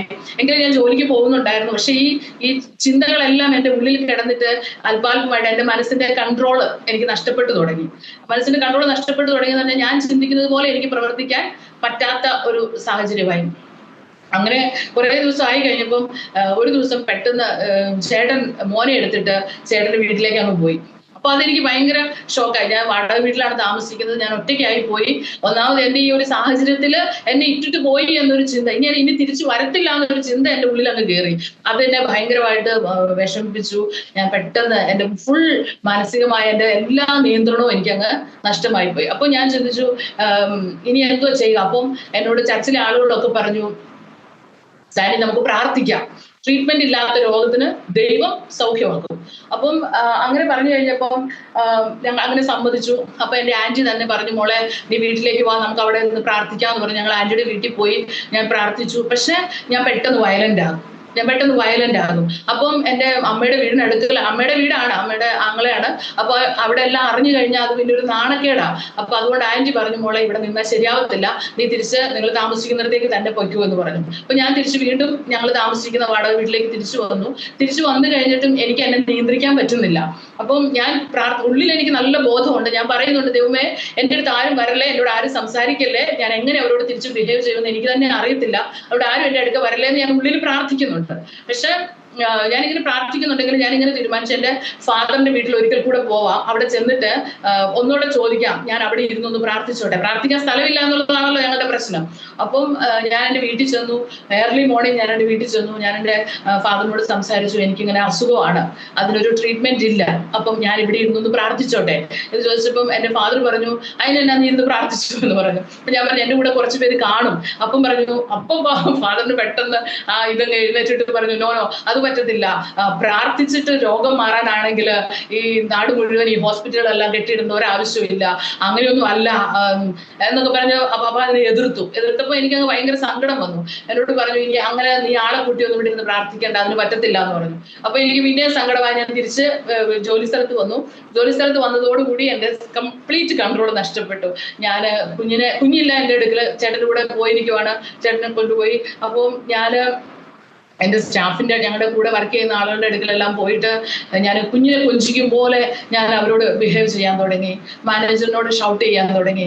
മൊത്തത്തിലൊരു ഓഫീസ് ആകെ ഒരു വലിയൊരു പ്രതിസന്ധിയിലേക്ക് പോയപ്പം ഞങ്ങളുടെ GM എന്നെ വിളിച്ചിട്ട് പറഞ്ഞു, സാനി കുറച്ച് ദിവസം അവധി എടുത്ത് വീട്ടിൽ പോയിക്കോ എന്ന് പറഞ്ഞ് എന്നെ അപ്പം തന്നെ ലീവ് എടുപ്പിച്ച് എന്നെ പറഞ്ഞ് ഓട്ടോയിൽ കയറ്റി എന്നെ തിരിച്ച് വീട്ടിൽ വിട്ടു. വീട്ടിൽ വന്നു കഴിഞ്ഞിട്ടായാലും എന്റെ അടുക്കല് ഹൗസ് ഓണറെ വിളിച്ച് പറഞ്ഞു, ഹൗസ് ഓണറെ വിളിച്ച് പറഞ്ഞു. അപ്പോൾ ഹൗസ് ഓണർ എന്നെ കാണാൻ വേണ്ടി വന്നത് ഞാൻ പെട്ടെന്ന് വയലന്റ് ആയി. അവര് ഭയങ്കര ഉപദ്രവിക്കാനായിട്ട് ഞാൻ എത്തി. വല്ലാത്തൊരു മാനസികാവസ്ഥയിലേക്ക് പോയി. അപ്പോ ചുരുക്കി പറഞ്ഞാൽ ആ സാഹചര്യത്തിൽ എനിക്ക് ആരെയും കാണാൻ ഇഷ്ടമില്ല, ആരെങ്കിലും വല്ലാത്ത ഭയമായിരുന്നു. അങ്ങനെയൊക്കെ ഇരുന്നപ്പോൾ ആരും സഹായിക്കാനില്ലാത്ത ഒരു സാഹചര്യത്തില് ഞാൻ എന്നെ തന്നെ അങ്ങ് ഒതുങ്ങി ഞാനങ്ങ് ഇരിക്കുക. അപ്പം എന്റെ സങ്കടം മുഴുവൻ, ദൈവമേ ഞാൻ എന്റെ ഫാദറിനോട് പറയുമ്പോൾ ഫാദർ എന്നെ ഒട്ടും മനസ്സിലാകുന്നില്ല. എന്റെ ഫാദർ പറയുന്നത്, നിനക്ക് അങ്ങനെ ജീവിക്കാൻ ബുദ്ധിമുട്ടാണ് എങ്കിൽ, നിന്റെ ഹസ്ബൻഡ് നിന്നെ ഇട്ടിട്ട് പോവുകയാണ് എങ്കിൽ നീ ഒരു കാര്യം ചെയ്ത് ഡിവോഴ്സ് ചെയ്തു. അങ്ങനെ എന്റെ ഫാദർ എന്നോട് സംസാരിക്കുന്നത്. പക്ഷെ ഞാൻ പറഞ്ഞു, ഞങ്ങളുടെ ഇടയിൽ ഒരു പ്രശ്നം ഇല്ലാത്തപ്പോൾ ഞങ്ങൾ എന്തിനാ അങ്ങനെ ഒരു ഡിവോഴ്സിന് പോകുന്നത്? ഞങ്ങൾക്ക് ഡിവോഴ്സ് വേണ്ട, എനിക്ക് എന്റെ ഹസ്ബൻഡിനെ വേണം, കുഞ്ഞിനെ വേണം, ഞങ്ങൾക്ക് ഒരുമിച്ച് ജീവിക്കണം, ഞങ്ങൾക്ക് പ്രാർത്ഥിക്കാൻ ഒരു ഇടമാ ഞാൻ ചോദിച്ചുള്ളൂ എന്നൊക്കെ അങ്ങനെയൊക്കെ ഞാൻ സംസാരിച്ചു. പക്ഷെ ഫാദർ ഒട്ടും അതിന് സമ്മതിക്കുന്നില്ല. അങ്ങനെ ഞാനിങ്ങനെ പ്രാർത്ഥിക്കാൻ ഒരിടമില്ലാതെ ഞാനിങ്ങനെ മുറിക്കകത്ത് ഇങ്ങനെ ഒറ്റയ്ക്ക് ഇരുന്ന് കരയുമ്പം ഉള്ളിൽ എനിക്ക് നല്ല ബോധമാണ്. ഞാൻ ഉള്ളിൽ കർത്താവിനോട് പറയുക, കർത്താവെ ഞാൻ വിശ്വാസത്തിൽ വന്നിട്ട് ഞാനൊരു ഭ്രാന്തിയായി എന്ന് ലോകം പറയാൻ ഇടവരരുത്. എന്നെ ആരും അറിയാതെ പുറം ലോകം അറിയാതെ എന്നെ സൗഖ്യമാക്കണം. ഇത് തന്നെ ഞാൻ എന്റെ ദൈവത്തോട് ഇങ്ങനെ ഉള്ളിൽ കരഞ്ഞുകൊണ്ടിരിക്കുക. അങ്ങനെ ഇരിക്കുമ്പോൾ ഞങ്ങളുടെ ചർച്ചിൽ വന്നുകൊണ്ടിരുന്ന ഒരു ദേവദാസൻ, അദ്ദേഹം പുതിയതായിട്ട് മിനിസ്ട്രി ചെയ്യാനായിട്ടൊക്കെ തീരുമാനിച്ച് ഇരിക്കുന്ന ഒരു സമയമാണ്, അവർ ഉപവാസവും പ്രാർത്ഥനയൊക്കെ ആയിട്ട് ഇരിക്കുന്ന ഒരു സമയമാണ്. അദ്ദേഹം വന്നിട്ട് ഞങ്ങളോട് പറഞ്ഞു, ഞങ്ങളുടെ വീട്ടിൽ വന്ന് താമസിച്ചു, ഞങ്ങൾ നിങ്ങൾക്ക് വേണ്ടി പ്രാർത്ഥിക്കാം. അപ്പൊ ഞങ്ങൾക്ക് ശരിക്കും ഒരു ഡോർ ഓപ്പൺ ആയതുപോലെ ഞങ്ങൾക്ക് ഫീൽ ആയി. അപ്പം എനിക്ക് ചേട്ടൻ വരുമല്ലോ എന്ന് എനിക്ക് അറിയത്തില്ല. പക്ഷെ അദ്ദേഹത്തെ അങ്ങനെ ഒരു കമാൻഡിങ് പവർ ഉള്ള ഒരു മനുഷ്യനായിരുന്നു. അദ്ദേഹം ചേട്ടത്തെ നിർബന്ധിച്ച് ഞങ്ങൾ ഒരുമിച്ച് അവരുടെ വീട്ടിൽ കൊണ്ടുപോയി. ഞങ്ങൾ അവിടെ എനിക്ക് പ്രശ്നങ്ങളൊക്കെ ഉണ്ടായപ്പോൾ ആളുകളെല്ലാം പെട്ടെന്ന് തന്നെ ചേട്ടനെ വിളിച്ചു വരുത്തി. അപ്പൊ ഞങ്ങൾ വീണ്ടും ഒരുമിച്ചാണ്. പക്ഷെ ചേട്ടൻ എന്നോട് സംസാരിക്കത്തില്ല. ചേട്ടൻ വല്ലാത്തൊരു സങ്കടത്തിലാണ്. ചേട്ടൻ ഞാൻ കുറ്റം പറയത്തില്ല, ചേട്ടൻ വല്ലാത്തൊരു നിരാശയിലായി പോയതുകൊണ്ടാണ്. പക്ഷെ ഞങ്ങൾ ഒരുമിച്ച് വീണ്ടും അവരുടെ വീട്ടിൽ ഞങ്ങളെ പ്രാർത്ഥിക്കാനായിട്ട് കൊണ്ടുപോയി. പ്രാർത്ഥിക്കാൻ ചെല്ലുമ്പോൾ അവിടെ വർഷിപ്പ് നടക്കുക, സൺഡേ വർഷിപ്പ് നടക്കുക. അപ്പൊ ഞാൻ കുഞ്ഞിനെയും കൊണ്ട് 1.25 വയസ്സ് കഴിഞ്ഞ അവന്. അപ്പം അവനെയും കൊണ്ട് ഞാന് അവരുടെ ബെഡിന്റെ അടിയിൽ കയറി മൂലയിൽ പോയി ഒളിച്ചിരിക്കുക. എനിക്ക് പുറത്തിറങ്ങാൻ പേടിയാ, മൊത്തത്തിൽ എനിക്ക് ഭയമാ. അപ്പോ ആ ദേവദാസന്റെ ഭാര്യ ആരാധനയുടെ ഇടയിൽ വന്ന് എന്റെ കൈ പിടിച്ച് അതിനകത്തുനിന്ന് വലിച്ചിറക്കി എന്നെ ആരാധനയ്ക്കകത്ത് കൊണ്ടുവന്ന് ഇരുത്തിയിട്ട് അവര് ആ വർഷിപ്പിന്റെ സമയത്ത് അവർ മുട്ടുകുത്തി മുഴങ്കാലയിൽ ഇരുന്ന് അവരെന്റെ കൈ പിടിച്ച് കരയാൻ തുടങ്ങി. അവരെന്റെ കൈ പിടിച്ചിരുന്ന് അവർ അന്യഭാഷയിൽ പ്രാർത്ഥിച്ച് കരയാൻ തുടങ്ങി. അവര് ആ വർഷിപ്പ് തീരുന്നിടം വരെ ഒരു 2 മണിക്കൂറിലധികം 2-2.5 മണിക്കൂറോളം അവര് ആ ആരാധനയിൽ പാർട്ടിസിപ്പേഷൻ ചെയ്യുകയല്ലായിരുന്നു. അവരെന്നെ കൈ പിടിച്ചിരുന്ന് മുഴങ്കാലയിൽ ഇരുന്ന് എനിക്ക് വേണ്ടി കണ്ണീരോടെ അന്യഭാഷയിൽ പ്രാർത്ഥിക്കായിരുന്നു. അപ്പം ആ പ്രേയർ കഴിഞ്ഞതോടെ എൻ്റെ ഉള്ളിലെ ഭയം മാറിപ്പോയി.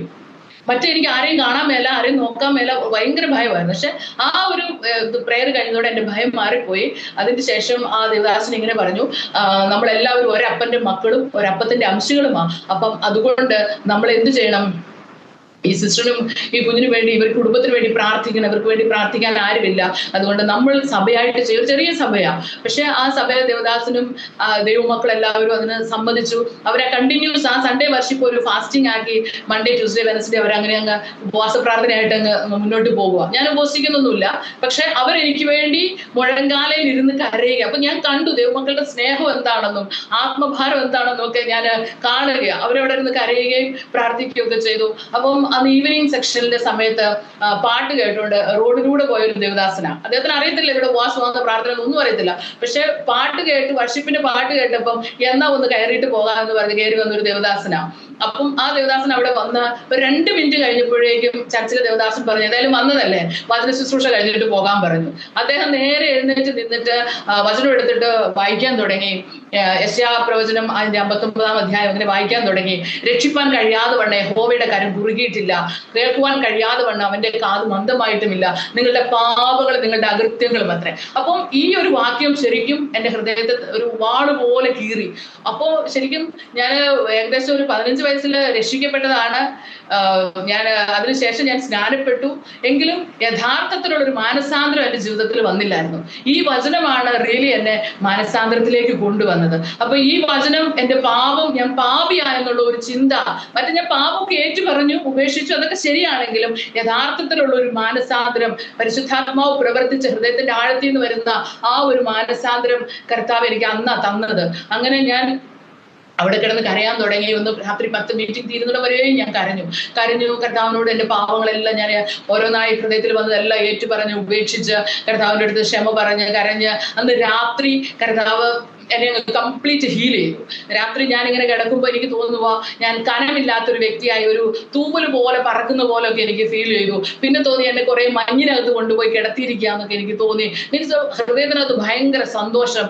രാവിലെ ഞാൻ ഭയങ്കര സന്തോഷത്തോടെ ഞാൻ എഴുന്നേറ്റ് വന്നത് എല്ലാവരും പറഞ്ഞു ദൈവസാനിയെ ഹീൽ ചെയ്തു, പൂർണ്ണമായി ദൈവസാനിയെ സൗഖ്യമാക്കി ഫസ്റ്റ് ഡേ തന്നെ. അപ്പോൾ എനിക്ക് ഭയങ്കര സന്തോഷം, എന്റെ ദൈവം എന്നെ ഹീൽ ചെയ്തു. എനിക്കതൊന്നും വിശ്വസിക്കാൻ പറ്റുന്നില്ല. പക്ഷെ എന്റെ ഹൃദയത്തിൽ വന്ന മാറ്റം എനിക്ക് ശരിക്കും മനസ്സിലായി. കാരണം ശരിക്കും പറഞ്ഞാൽ എനിക്ക് മാനസികമായ ബുദ്ധിമുട്ടായിരുന്നോ ഒരു പരിധി വരെ എനിക്ക് മനസ്സിലായി.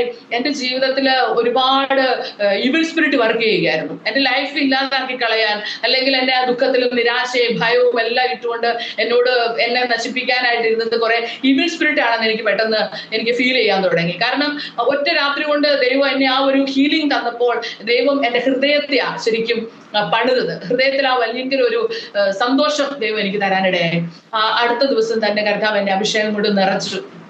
അപ്പം ഈ ഒരു പ്രോസസ്സ് എനിക്ക് വയ്യാത്ത ഈ ഒരു സമയം ഏകദേശം ഒരു 6 മന്ത് ഇത് കണ്ടിന്യൂ ആയിരുന്നു. അപ്പോൾ ഈ 6 മന്തിന്റെ ഇടയിലെല്ലാം ഞാൻ ദൈവസന്നിധിയിലെ ഇങ്ങനെ ഉള്ളിൽ കരയും, ദൈവമേ എനിക്ക് എല്ലാ മനുഷ്യരുടെയും സ്നേഹം എത്ര വരെ ഉണ്ടെന്ന് തിരിച്ചറിഞ്ഞു. നമ്മുടെ സാമ്പത്തികമായിട്ടും ആരോഗ്യമായിട്ടും എല്ലാ രീതിയിലും നമ്മൾ വെല്ലായിട്ടിരിക്കുമ്പോൾ നമുക്ക് ഒരുപാട് ആളുകളുണ്ട്, നമ്മെ സ്നേഹിക്കാനും കരുതാനും കൂടെ നിൽക്കാനും എല്ലാ ആളുകളുണ്ട്. എന്നാൽ നമ്മളുടെ ഈ ലൈഫിൽ ഒരു തകർച്ച വരുമ്പോൾ ഒരു മനുഷ്യനും ഒരു പരിധി കവിഞ്ഞ് നമ്മുടെ കൂടെ നിൽക്കാൻ പറ്റത്തില്ല. അപ്പം ഞാൻ പറഞ്ഞു, കർത്താവേ ഇത്രയും മനുഷ്യന് സ്നേഹമുള്ളൂ, അങ്ങനെയാണെങ്കിൽ കർത്താവെ അങ്ങനെ വിടുവിച്ച് എനിക്ക് ഇനി ഒരു ജീവിതം തരുവാണ്. ഡോക്ടർ പറഞ്ഞ പെട്ടെന്ന് ഞാൻ മരിച്ചു പോകുന്നല്ലേ, ഇനി ഒരു ജീവിതം എനിക്ക് തരുവാണ് എങ്കിൽ കർത്താവെ ഞാൻ വാസ്തവമായിട്ട് ആ സ്നേഹത്തിൽ ജീവിക്കാനും മറ്റുള്ളവർക്ക് വേണ്ടി കർത്താവിന് വേണ്ടി ജീവിക്കാൻ എനിക്ക് ആഗ്രഹമുണ്ട്. കർത്താവെ എനിക്കൊരു ജീവിതം തരണേ എന്ന് ഞാൻ പ്രാർത്ഥിക്കുമായിരുന്നു. എങ്ങനെ 6 മാസത്തോളം ഞാൻ ഈ സ്ട്രഗിളിലൂടെ കടന്നുപോയി. 6 മാസം കഴിഞ്ഞപ്പം കർത്താവിനെ കംപ്ലീറ്റ് ഹീൽ ചെയ്തു. നെക്സ്റ്റ് വീക്ക് ഞാൻ ഓഫീസിൽ റീജോയിൻ ചെയ്തു. അപ്പം അവരെന്നോട് പറഞ്ഞു, ഏത് ഹോസ്പിറ്റലിലാണ് പോയേ? അവർ പറഞ്ഞ ഹോസ്പിറ്റലിൽ തന്നെ ഞങ്ങൾ പോയോ? ഞങ്ങളുടെ മാനേജർ എൻ്റെ ആൻറ്റി വിളിച്ച് പറഞ്ഞായിരുന്നു, സാനിയ ഇന്ന സൈക്കാട്രിസ്റ്റിൻ്റെ അടുത്ത് കൊണ്ടുപോകണമെന്ന്. പക്ഷേ അവിടെ ആണോ പോയതെന്നൊക്കെ ഉള്ളൊരു ചോദ്യങ്ങളൊക്കെ ഉണ്ടായെങ്കിലും ഞാൻ പറഞ്ഞില്ല, ഞങ്ങൾ പ്രാർത്ഥിച്ചു, ദൈവം എന്നെ സൗഖ്യമാക്കിയെന്ന്. പക്ഷെ ഞാൻ ഈ സ്നാനപ്പെട്ട് ഞാൻ ഈ ഓഫീസിൽ വർക്ക് ചെയ്യാൻ വന്നപ്പോൾ ഞാൻ ഫ്രണ്ട് ഓഫീസിലാണ് ജോലി ചെയ്തിരുന്നത്.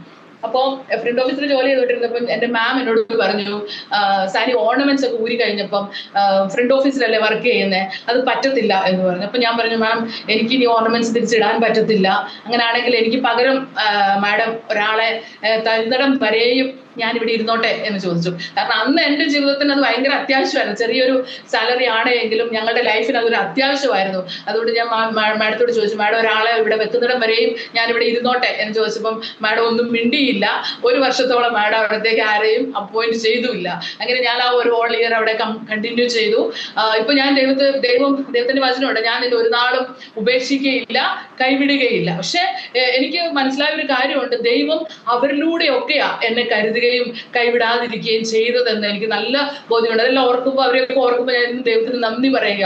എന്റെ GM-നോടൊക്കെ മാം പറഞ്ഞിട്ടുണ്ട്, എന്തിനാ പല ദിവസവും എനിക്ക് ജോലിക്ക് എത്താൻ പറ്റത്തില്ല, പലപ്പോഴും മോന് സുഖമില്ലാതാകും. അപ്പം മാം അവരോട് പറഞ്ഞിട്ടുണ്ട്, സാരിയോട് പൊക്കോളാൻ പറ. അങ്ങനെ പല പ്രാവശ്യം GM-നോട് പറഞ്ഞിട്ടുണ്ടെന്ന് പിന്നീട് ഞാൻ അറിഞ്ഞു. പക്ഷെ സാർ എന്നെ കരുതി, സാർ എന്നെ പറഞ്ഞു വിട്ടില്ല. ആ ഒരു ടൈമിൽ എനിക്ക് ഒരു ജോലിയുടെ ആവശ്യം ഉണ്ടായിരുന്നുകൊണ്ട് സാർ എന്നെ കരുതി.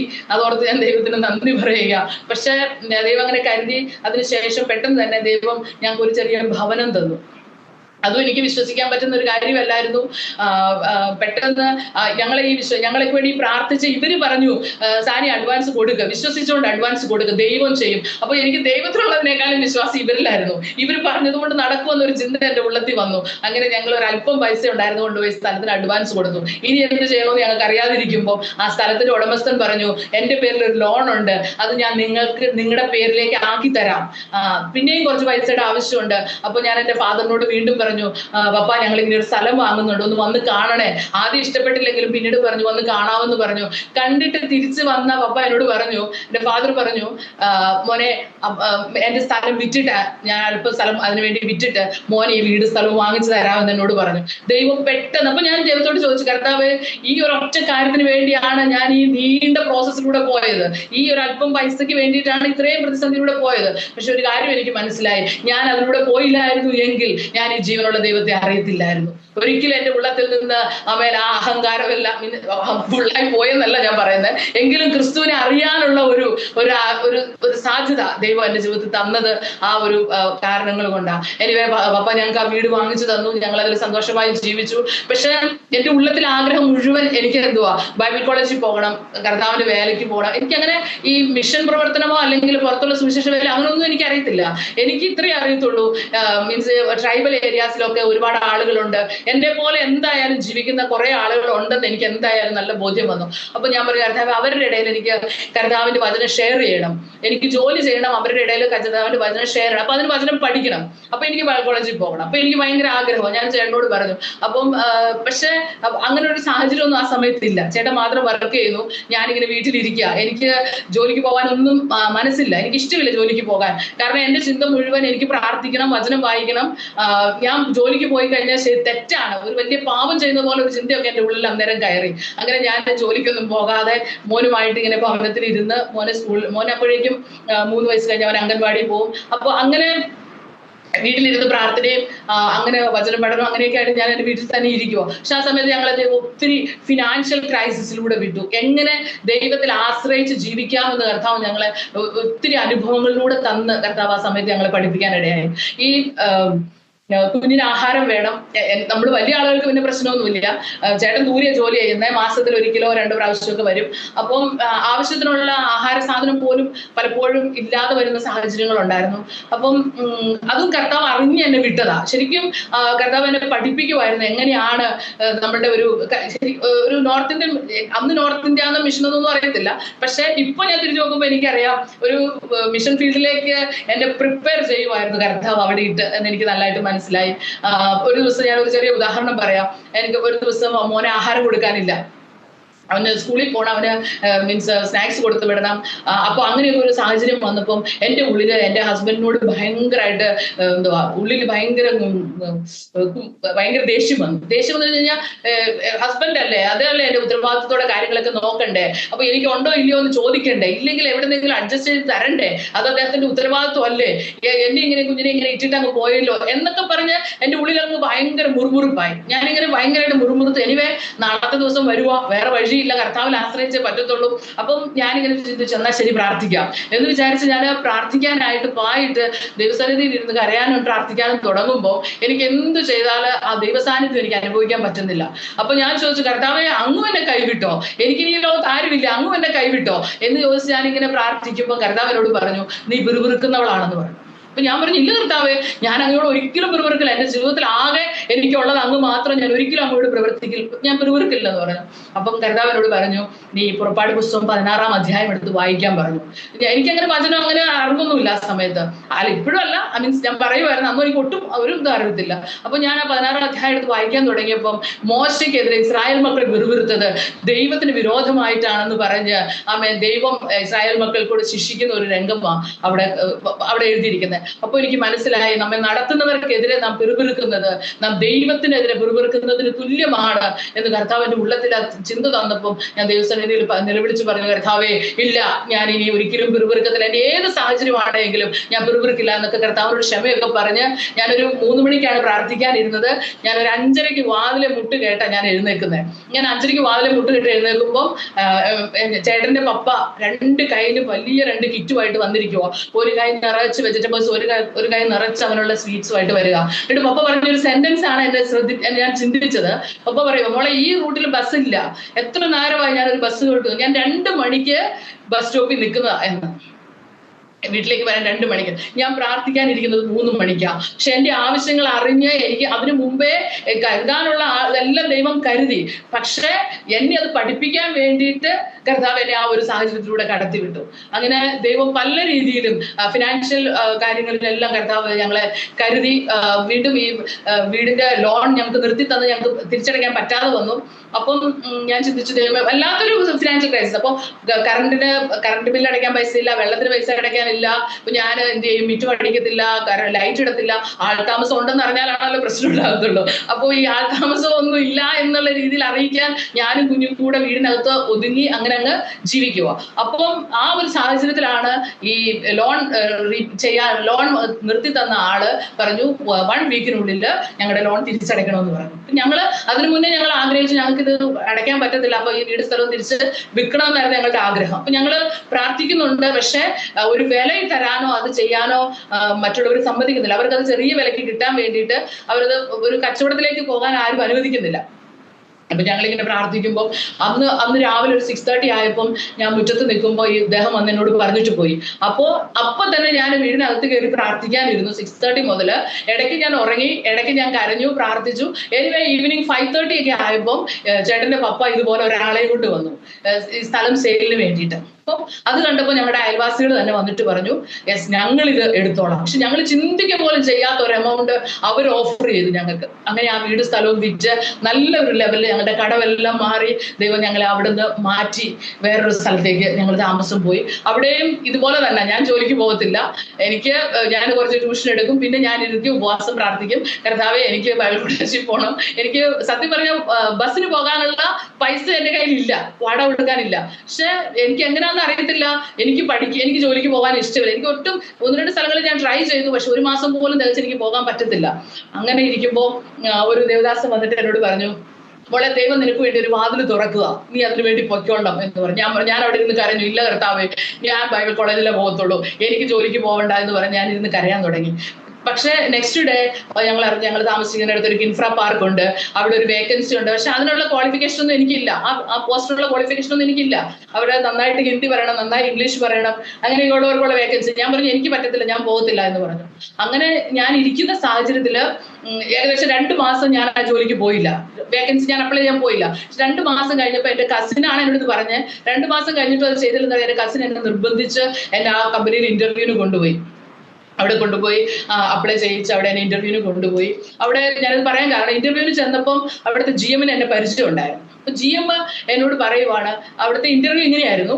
ഞാൻ വിചാരിച്ചു അവരെന്നോട് ഒത്തിരി ക്വസ്റ്റ്യൻസ് ചോദിക്കും, അവരെന്റെ ജോലിയെ സംബന്ധിച്ചുള്ള കാര്യങ്ങളുണ്ട്, എക്സ്പീരിയൻസ് സർട്ടിഫിക്കറ്റ് എല്ലാം അങ്ങനെയൊക്കെ ഞാൻ ചിന്തിച്ച് അങ്ങോട്ട് ചെല്ലുന്നത്. പക്ഷെ GM എന്നോട് പറയുവാണ്, സാനി ഒരു ബിലീവർ ആയതുകൊണ്ട് എനിക്കറിയാം സാനി ഫെയ്ത്ത്ഫുൾ ആയിട്ട് കാര്യങ്ങൾ ചെയ്യും, അതുകൊണ്ട് എനിക്കിനി പ്രത്യേകിച്ച് ഒന്നും പറയാനില്ല എന്ന് പറഞ്ഞ് അദ്ദേഹം എന്റെ അപ്പോയിന്റ്മെന്റ് ലെറ്റർ സൈൻ ചെയ്ത് തരുമായിരുന്നു. പക്ഷെ ഇതേ കാരണം പറഞ്ഞിട്ടാണ് ഞാൻ ആദ്യം വർക്ക് ചെയ്ത ജോലിയിൽ അവരെന്നെ ബിലീവർ ആയതുകൊണ്ടാണ്, ഞാൻ ഓർണമെന്റ്സ് ഊരിയത് കൊണ്ടാണ് അവർക്ക് അതൊരു ബുദ്ധിമുട്ടാണെന്ന് പറഞ്ഞത്. എങ്കിലും അവരെന്നെ വിട്ടില്ല കേട്ടോ. പക്ഷെ ഇതേ പോയിന്റ് പറഞ്ഞ് ഇവരെന്നെ ഈ കമ്പനിയിൽ എന്നെ ഓഫീസിൽ വർക്കിന് അപ്പോയിന്റ് ചെയ്യുകയും ആദ്യത്തെ കമ്പനി കിട്ടിയതിനേക്കാൾ 3 ഇരട്ടി സാലറിയോടെ ഇവിടെ എനിക്ക് എന്റെ ഒരു ഫുൾ ഫ്രീഡത്തോട് കൂടെ ജോലി ചെയ്യാനുള്ള ഒരു സാഹചര്യം കർത്താവ് എനിക്ക് അവിടെ തന്നു. ഞങ്ങളവിടെ ഒരു 2.5 വർഷത്തോളം ഞാൻ ആ കമ്പനിയിൽ ജോലി ചെയ്തു. അവിടെയും കർത്താവ് എന്നെ ഒത്തിരി സഹായിച്ചു. കാരണം വിശ്വാസം നിമിത്തം പലരും നമ്മെ എന്താ പറയാ നിന്ദിക്കുകയും, അവൾക്ക് മാത്രമാണോ യേശു ഉള്ളൂ, അവള് മാത്രമാണോ എന്നൊക്കെ ചോദിക്കുന്ന ഒത്തിരി ആൾക്കാരൊക്കെ ഇടയിലും നമ്മൾ പലപ്പോഴും വിശ്വാസി ആയതുകൊണ്ട് ഒറ്റപ്പെടലുകളും ചില പ്രശ്നങ്ങളൊക്കെ ഉണ്ടായെങ്കിലും അവിടെ എല്ലാം ജീവിക്കുന്ന ക്രിസ്തുവിനെ വെളിപ്പെടുത്താൻ കർത്താവ് സഹായിച്ചു. അത് ഞാൻ ദൈവത്തിന്റെ സ്തോത്രം ചെയ്ത ദൈവം എനിക്ക് അവിടെ ഒത്തിരി സമയം തന്നു, വചനം വായിക്കാനും പ്രാർത്ഥിക്കാനും ഒക്കെ ഒരുപാട് സമയം തന്നു. എന്റെ കമ്പനിയിൽ MD എന്നോട് പറയുമായിരുന്നു, സമയം കിട്ടുമ്പോഴെല്ലാം സ്റ്റാഫിനെ പോയി സംസാരിക്കണം, അവർക്ക് കൗൺസിലിംഗ് കൊടുക്കണം. അന്നൊന്നും എനിക്ക് ഒരു വാക്ക് പറയാൻ പോലും അറിയത്തില്ലാത്ത MD വിചാരിച്ചു ഞാൻ എന്തോ ഭയങ്കര വിശ്വാസിയാണ്, കൗൺസിലിംഗ് കൊടുക്കുന്ന ആളാണ് എന്നൊക്കെ ചിന്തിച്ചു. പക്ഷെ അങ്ങനെയൊന്നും എന്നെ കൊണ്ട് ചെയ്യാനൊന്നും പറ്റത്തില്ലായിരുന്നു. പക്ഷെ ദൈവം എന്നെ അവിടെ കരുതി, ഒറ്റപ്പെടുത്തിയ ഒരു സാഹചര്യത്തിൽ ദൈവത്തിന്റെ സ്നേഹം മാത്രം എന്നെ അവിടെ കമ്പനിയിൽ നിൽക്കാനായിട്ട് എന്നെ സഹായിച്ചത്. ഇങ്ങനെ ഒരിക്കലും ഒരു സംഭവം ഉണ്ടായി. അങ്ങനെ നിന്നെങ്കിലും ദൈവം എനിക്ക് എപ്പോഴും ഒരു മനുഷ്യനെ ഇങ്ങനെ തള്ളിക്കളയാനും ചവിട്ടിയിടാനും ദൈവം അനുവദിക്കത്തില്ലല്ലോ.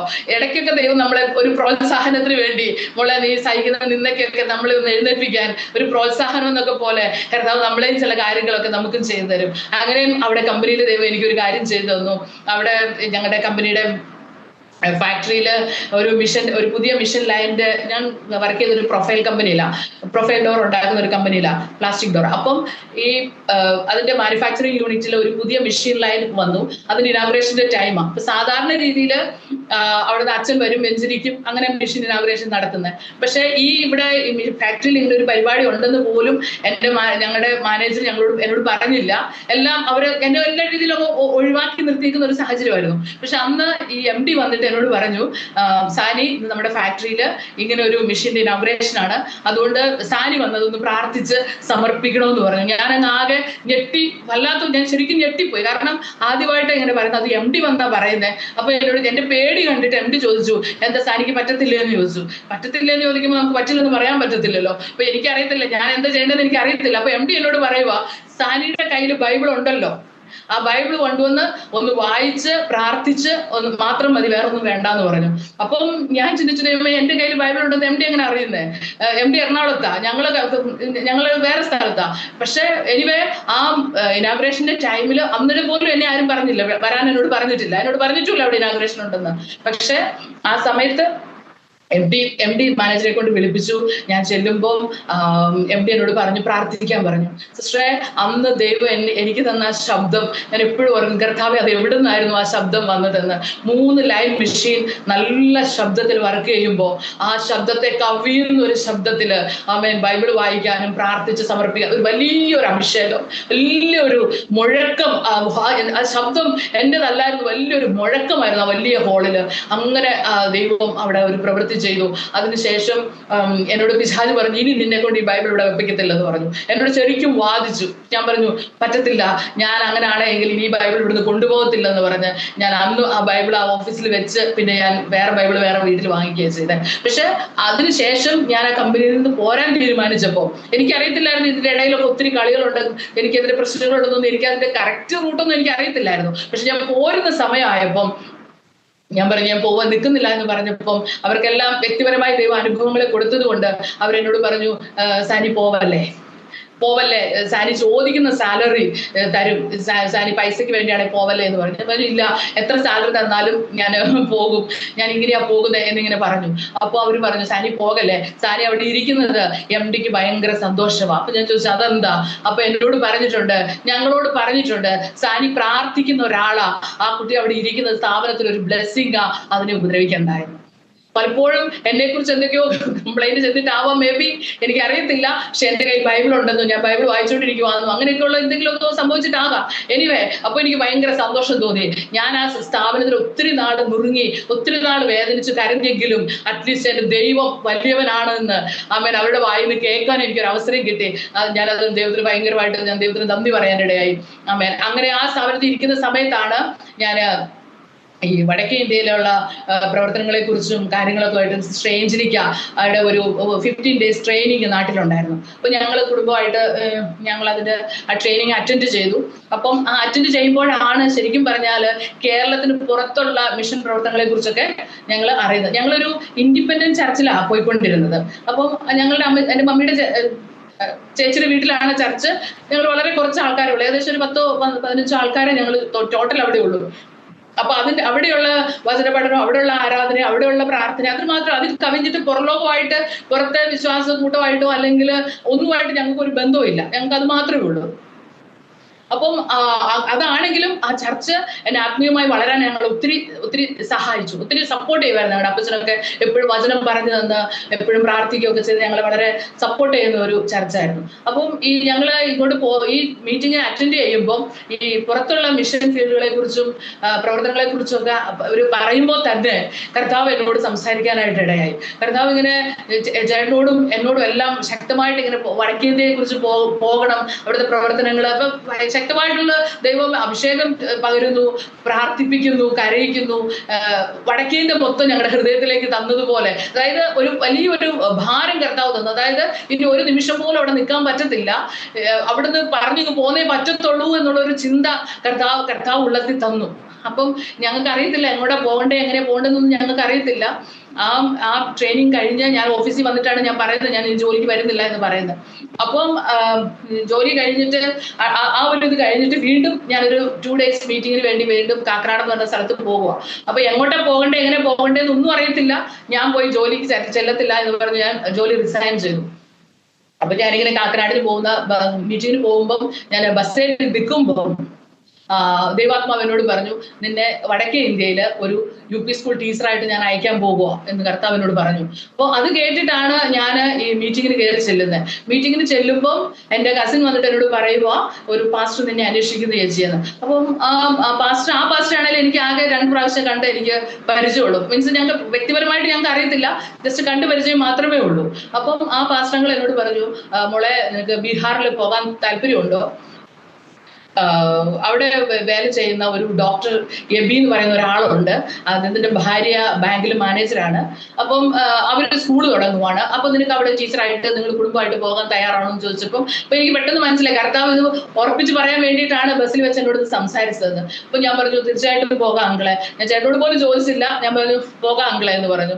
അങ്ങനെ ഞങ്ങൾക്ക് ഇവിടുത്തെ മിഷൻ ലേബി സാറിന്റെ നമ്പർ ഞങ്ങൾക്ക് തന്നു. എന്നിട്ട് ഇത്രയും ഞങ്ങളോട് പറഞ്ഞു, അവിടെ ഭയങ്കര എക്സ്ട്രീം ഹീറ്റാണ്, എക്സ്ട്രീം കോൾഡ് ആണ്, അത്രയും മാത്രമേ ഞങ്ങളോട് പറഞ്ഞു, വേറെ ഒന്നും ഞങ്ങളോട് പറഞ്ഞില്ല. ഇദ്ദേഹം നല്ല വിശ്വസ്തയോടെ കർത്താവിന് വേണ്ടി നിൽക്കുന്ന ഒരു ദേവദാസനാണ് എന്ന് പറഞ്ഞു. അപ്പൊ എന്റെ മനസ്സിൽ മൊത്തം ചിന്ത ഡോക്ടർ എന്ന് പറഞ്ഞപ്പം ഹോസ്പിറ്റൽ ഡോക്ടറാണ്, ഭാര്യ ബാങ്കിൽ മാനേജറാണ്, അപ്പൊ അവരൊരു സ്കൂൾ തുടങ്ങുന്നു. അല്ലാതെ മിഷൻ ഫീൽഡ് അങ്ങനെ ഒരു ചിന്തയൊന്നും ഞങ്ങൾക്ക് ഇല്ല ആ സമയത്ത്. ഇങ്ങനെ ഞങ്ങൾ സാറിനെ വിളിച്ചു. അപ്പം സാറ് ഞങ്ങളോട് പറഞ്ഞ സ്റ്റേറ്റ്മെന്റ് ഇപ്പൊ ഇങ്ങനെയാ, വേറെ ഒന്നും പറഞ്ഞില്ല. സാറ് പറഞ്ഞു, അടുത്ത കൊച്ചിൻ പട്ടണക്ക് കയറി പോരെ എന്ന് പറഞ്ഞു. സാറ് പ്രത്യേകിച്ച് ഒന്നും ഞങ്ങളോട് പറഞ്ഞില്ല, എന്താന്ന് എങ്ങനെയാന്ന് ഒന്നും ഞങ്ങളോട് പറഞ്ഞില്ല. അങ്ങനെ ഞങ്ങൾ ഫോൺ വെച്ചു. സാറിന്റെ ഈ ഒരു വാക്കില് ഞങ്ങൾ ഇങ്ങോട്ട് പോരാനുള്ള എല്ലാ തയ്യാറെടുപ്പും ചെയ്തു. അങ്ങനെ ചെയ്തു. ഞങ്ങളുടെ വീടുകളിൽ പറയുമ്പോൾ ഞാൻ പ്രാർത്ഥിച്ചു, കർത്താവേ ഞങ്ങളെ ആരും എതിർക്കല്ലേ, ഒരിക്കലും ഞങ്ങൾ പോകുന്നതിനെ എതിർക്കല്ലേ. എങ്ങോട്ടാ സത്യം പറഞ്ഞാൽ ഞങ്ങൾക്ക് അറിയത്തില്ല ഞങ്ങൾ എങ്ങോട്ടേക്കാ പോരുന്നതെന്ന്.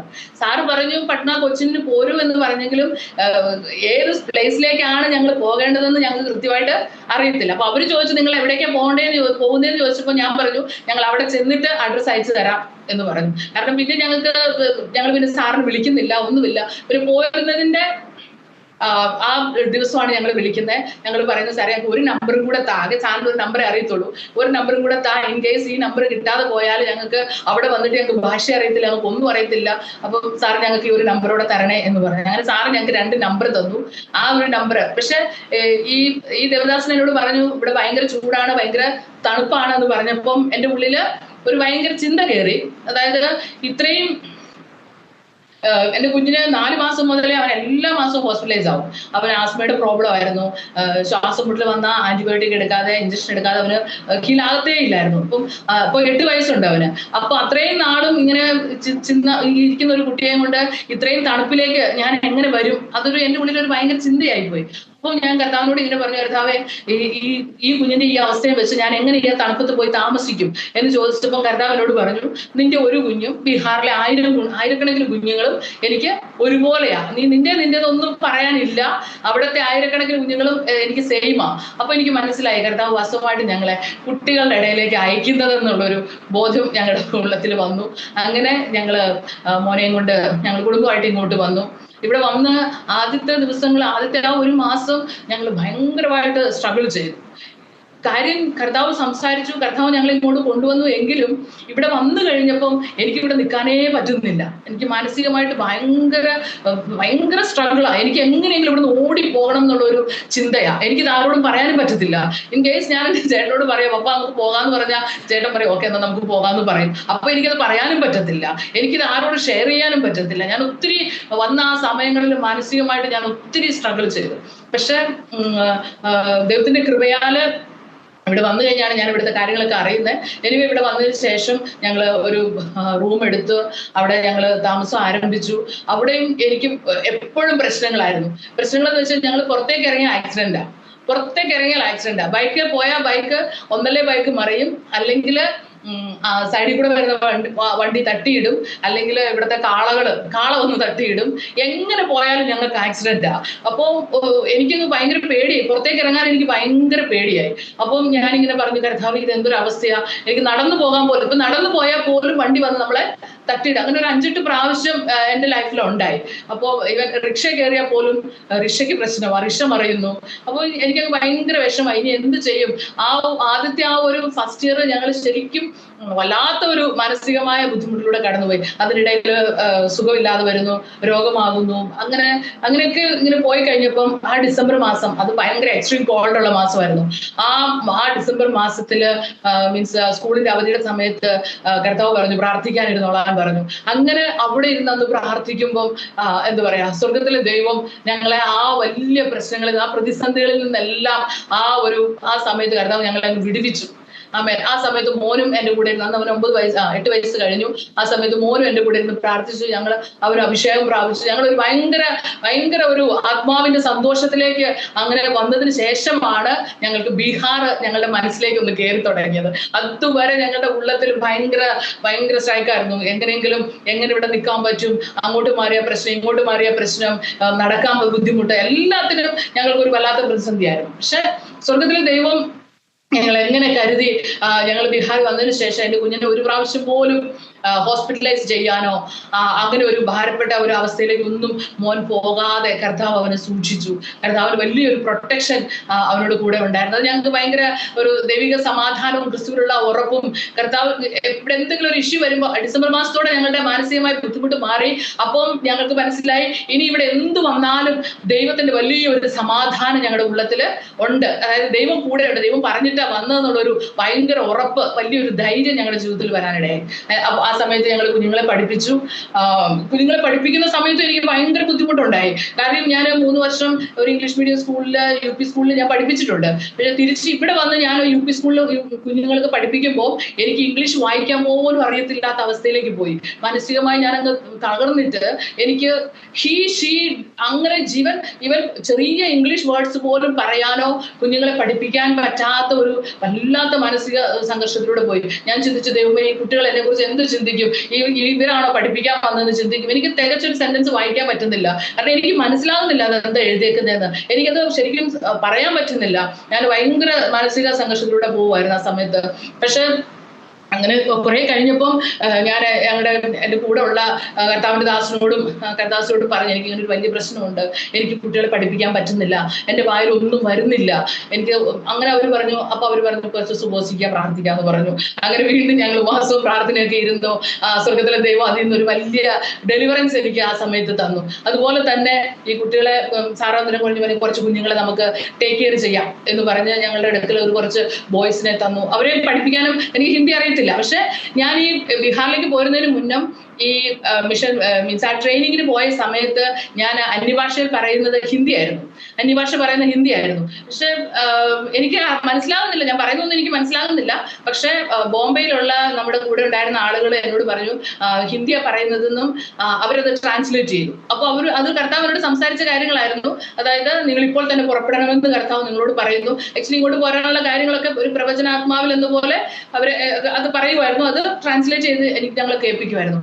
അപ്പൊ അവിടെ ഉണ്ടായിരുന്ന ദേവദാസന്മാർക്കോട് സ്ട്രിക്റ്റ് ആയിട്ട് പറഞ്ഞിട്ടുണ്ട് അവിടെ പ്രവചനം പറയാൻ പാടില്ല എന്ന്. ആ ട്രെയിനിങ്ങിൽ പ്രവചനം പറയാൻ പാടില്ല എന്ന് സ്ട്രിക്റ്റ് ആയിട്ട് അവരോട് പറഞ്ഞിട്ടുണ്ട്. പക്ഷെ അവിടെ ഉണ്ടായിരുന്ന ഒരു ആന്റി എന്നോട് പറഞ്ഞു, മോളെ, നിന്നോട് പറയാതിരിക്കാൻ എനിക്ക് പറ്റുന്നില്ല, ദൈവാത്മാവ് എന്നെ അതുപോലെ നിർബന്ധിക്കും. അപ്പം ഞങ്ങൾ ഈ മിഷൻ ഫീൽഡിലേക്ക് പോരുന്ന കാര്യങ്ങളൊന്നും ചിന്തിച്ചിട്ടില്ല. അപ്പം ആ ആന്റി പറയുമോ, മോളെ, നിന്നെ വടക്കേ ഇന്ത്യയിൽ നിന്ന് നിങ്ങളെ കുടുംബമായിട്ട് ഒരു മിഷന്റെ ഡയറക്ടർ നിങ്ങളെ വിളിക്കും.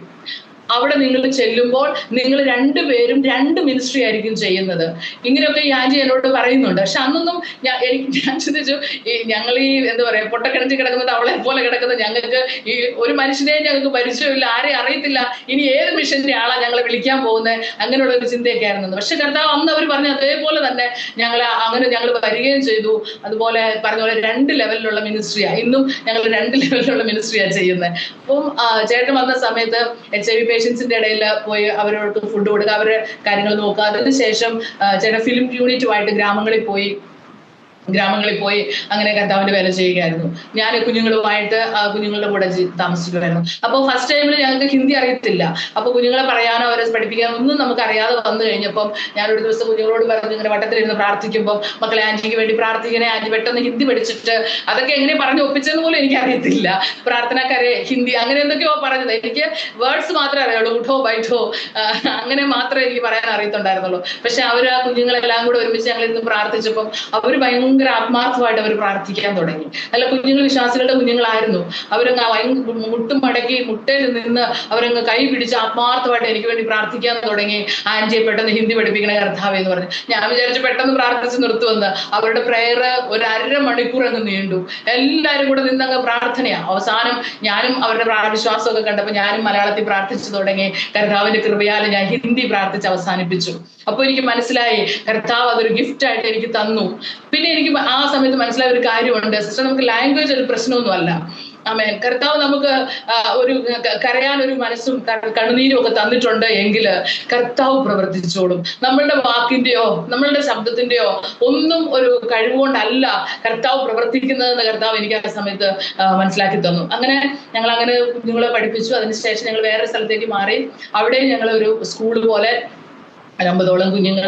ആ കുഞ്ഞുങ്ങളുമായിട്ടുള്ള ജീവിതമാണ് കർത്താവ് ശരിക്കും ഒരു ഭയങ്കര റഫായിരുന്ന എന്നെ കർത്താവ് ഒത്തിരി എന്നെ പണിയുവാനായിട്ട് കുഞ്ഞുങ്ങളെ കർത്താവ് ഉപയോഗിച്ചു. ശരിക്കും പറഞ്ഞാൽ എൻ്റെ വിശ്വാസത്തിൽ ഞാൻ നോക്കുമ്പോൾ കർത്താവ് എന്നെ പണിയുകയും എന്നെ ശിക്ഷിക്കുകയും ശാസിക്കുകയും ഒക്കെ ചെയ്ത ചെറിയ ചെറിയ അനുഭവങ്ങളാണ് എനിക്ക് ഉള്ളത്. അപ്പോൾ ഓരോ സാഹചര്യത്തിലും എങ്ങനെയാണ് കർത്താവിൽ ആശ്രയിക്കേണ്ടതെന്ന് കർത്താവ് പഠിപ്പിച്ചു തരുമായിരുന്നു. ഇത്രയും കുഞ്ഞുങ്ങളുമായിട്ട് ഞാൻ ഇങ്ങനെ നിൽക്കുമ്പോൾ എൻ്റെ മനസ്സിൽ വേറെ ഒരു വഴിയുമില്ല. ഈ കുഞ്ഞുങ്ങളെ കൺട്രോൾ ചെയ്യാനോ ഇവരെ ടേക്ക് കെയർ ചെയ്യാൻ, ഇവർക്ക് ആഹാരം, ഇവരുടെ വിദ്യാഭ്യാസം നിങ്ങളൊരു ടീമുണ്ട്. എങ്കിലും ഉത്തരവാദിത്വം നമുക്കായതുകൊണ്ട് അത് കാര്യങ്ങൾ ചെയ്തുകൊണ്ട് പോകാൻ, കോർഡിനേറ്റ് ചെയ്ത് പോകാൻ നമ്മുടെ മുമ്പിൽ ഒറ്റ മാർഗ്ഗമേ ഉള്ളൂ, മുട്ടുകുത്തി കരയുക എന്നുള്ളത്. അല്ലാതെ ഒരു വഴിയില്ല എന്ന് കർത്താവ് എന്നെ പഠിപ്പിച്ചു. അങ്ങനെ മുട്ടുകുത്താനും കരയാനും ആ ഒരു ലെവലിൽ പ്രാർത്ഥിക്കാനും ഒക്കെ കർത്താവ് ഞങ്ങളെ ഈ കുഞ്ഞുങ്ങളോടുള്ള ബന്ധത്തിലാണ് കർത്താവ് സഹായിച്ചത്. അനുസരിക്കണമെന്നും ദൈവത്തിന്റെ സ്നേഹം എന്താണെന്നും ക്ഷമിക്കണത് എന്താണെന്നും ഒക്കെ ഈ കുഞ്ഞുങ്ങളെ എന്നെ പഠിപ്പിച്ചത്. ഇവരെ എന്നെ പഠിപ്പിച്ചത്. അതുകൊണ്ട് ഞാൻ ശരിക്കും ദൈവത്തിന് നന്ദി പറയാം. ആ കുഞ്ഞുങ്ങളെ ഒരു സമയം കഴിഞ്ഞപ്പോൾ നമ്മുടെ ഇവിടുത്തെ റൂളെല്ലാം വേറെ ആയപ്പോൾ നമുക്കതെല്ലാം നിർത്തേണ്ടി വന്നു. എങ്കിലും കൃപയാൽ ആ കുഞ്ഞുങ്ങൾ ആരും ദൈവത്തിൽ നിന്ന് അകന്നു പോയില്ല. അവരെല്ലാവരും ആയിരിക്കുന്ന സ്ഥാനങ്ങളിൽ പഠിക്കുകയും അവരെല്ലാം വിശ്വാസത്തിൽ നിലനിൽക്കുകയും ഒക്കെ ചെയ്യുന്നുണ്ട്. അതിനുശേഷം ഞങ്ങൾ ആ സമയത്തും ഞങ്ങളുടെ ജീവിതത്തിൽ ഒത്തിരി എന്താ പറയാ ഭയപ്പെടുത്തുന്ന കുറെ സാഹചര്യങ്ങൾ ഉണ്ടായി. അവിടെ ഞങ്ങൾ ആയിരിക്കുന്ന സാഹചര്യത്തിൽ ഒരിക്കല് ഞങ്ങൾക്ക് CWC വഴി കിട്ടിയ ഒരു കുഞ്ഞുണ്ടായിരുന്നു. ഒരു 6 years 7 years ഉണ്ടായിരുന്ന ഒരു മോനുണ്ടായിരുന്നു. ഞങ്ങൾ ഒരു ദിവസം പുറത്ത് പോയിട്ട് വരുമ്പോൾ അവൻ ആ സെക്കൻഡ് ഫ്ലോറിൽ നിന്ന് ഈ സ്റ്റെപ്പിന്റെ ഒരു ചെറിയ സ്പേസ് ഉണ്ടല്ലോ, സ്റ്റെപ്പിന്റെ ഇടയിലുള്ള ആ സ്പേസിൽ നിന്ന് അവൻ താഴേക്ക് വീണു. അപ്പൊ എന്റെ മോൻ ഫോൺ വിളിച്ച് പറഞ്ഞു, മമ്മി ഈ കുഞ്ഞ് താഴെ വീണു, മമ്മി ഓടി വാ എന്ന് പറഞ്ഞ് വിളിച്ചു. ഞാൻ ഓടി വരുമ്പം എന്റെ ഉള്ളിലെ ചിന്ത മൊത്തം ഈ കുഞ്ഞ് വീണ് കിടക്കുന്നിടത്ത് മുഴുവൻ ബ്ലഡാണ്, ഈ കുഞ്ഞിങ്ങനെ ബ്ലഡിൽ കിടക്കുകയാണ് എന്നൊക്കെയുള്ള ഭയങ്കര ഭയത്തോടെ ഞാൻ ഓടി വരുന്നത്. എനിക്ക് നോക്കാനുള്ള ധൈര്യം എനിക്കില്ല. പക്ഷെ ഞാൻ അങ്ങോട്ട് നോക്കാതെ ഞാൻ ഇങ്ങനെ നിൽക്കുമ്പോൾ ഈ കുഞ്ഞ് എന്റെ മുമ്പിൽ വന്ന് ചിരിച്ചോണ്ട് നിൽക്കുവോ. ദൈവം എങ്ങനെ അദൂതനെ അയച്ച് പിടിപ്പിച്ചു എന്ന് പറയുന്നത് പോലെ ആ കുഞ്ഞിനെ ദൈവം അതുപോലെ പ്രൊട്ടക്ട് ചെയ്ത് ഞങ്ങളുടെ മുന്നിൽ നിർത്തി. ഞാൻ അതൊക്കെ ഓർക്കുമ്പോൾ ഇപ്പൊ എനിക്ക് ഓർക്കുമ്പോൾ ഭയങ്കര എന്താ പറയാ, ദൈവത്തിന് എങ്ങനെ നന്ദി പറയണമെന്ന് അറിയത്തില്ല. അങ്ങനെയൊക്കെ അതും CWC വഴി കിട്ടിയ കുഞ്ഞാ. എന്തെങ്കിലും അത് തന്നെയല്ല, കുഞ്ഞല്ലേ, ഒരു ജീവനല്ലേ. നമ്മളുടെ കെയർലെസ് കൊണ്ടോ എന്തുകൊണ്ടായാലും അതിനൊക്കെ എന്തൊരു പ്രശ്നം വന്നാൽ നമ്മൾ ഭയങ്കര ഒരു ബുദ്ധിമുട്ടായി പോയി. എന്നാലും ആ സാഹചര്യത്തിലൊക്കെ ഞാൻ പറയുവാ, ഞങ്ങളെ നിർത്തിയത് ദൈവം ഞങ്ങൾക്ക് തന്ന ഒരു ലീഡർഷിപ്പാണ്.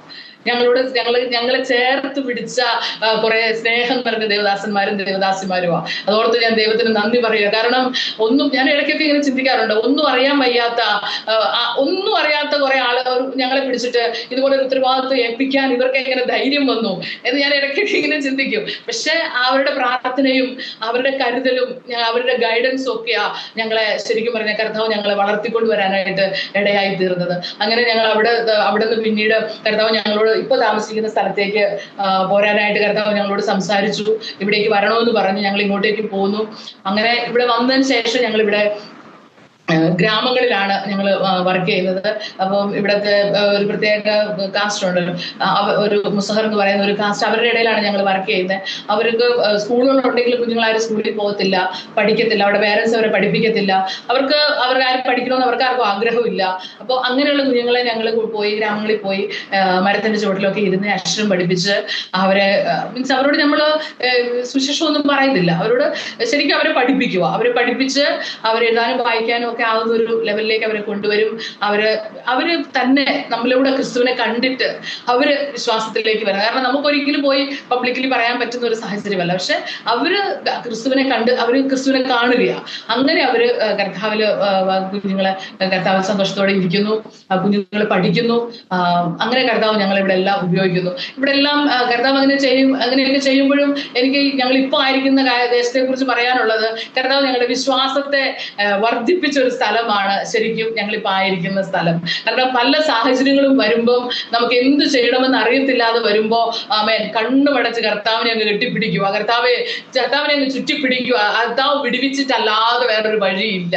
അപ്പം പിന്നെ ചോദിക്കും, കർത്താവെ ഒരു വിടുതലിന് തടസ്സമായിട്ട് എന്താ ജീവിതത്തിലുള്ളത്, അതങ്ങ് എടുത്ത് പറിച്ച് കളഞ്ഞോ, എന്നിട്ട് അങ്ങ് വിടുവിക്കണ കർത്താവ് എന്ന് പറഞ്ഞ് കർത്താവിന്റെ കാലെ ചുറ്റിപ്പിടിക്കാനുള്ള ഒരു അവസരങ്ങൾ കർത്താവ് ഞങ്ങൾക്ക് ഈ ദേശത്ത് ഒത്തിരി ഒത്തിരി തരാനായിട്ട് ഇടയായി തീർന്നു. ഞങ്ങളുടെ വിശ്വാസത്തെ ദൈവം ഇവിടെ എന്താ പറയാ ഒത്തിരി ഒത്തിരി ഭയങ്കര വിശ്വാസമൊന്നല്ല, പക്ഷെ ഇപ്പൊ ആയിരിക്കുന്ന ലെവലിലേക്ക് കർത്താവ് ഞങ്ങളുടെ വിശ്വാസത്തെ കൊണ്ടുവരാനായിട്ട് ഇടയായിരുന്നു. അതിലൊന്നാ ആദ്യം ഞാൻ കേട്ട അന്യഭാഷയുടെ ഒരു പ്രാധാന്യത.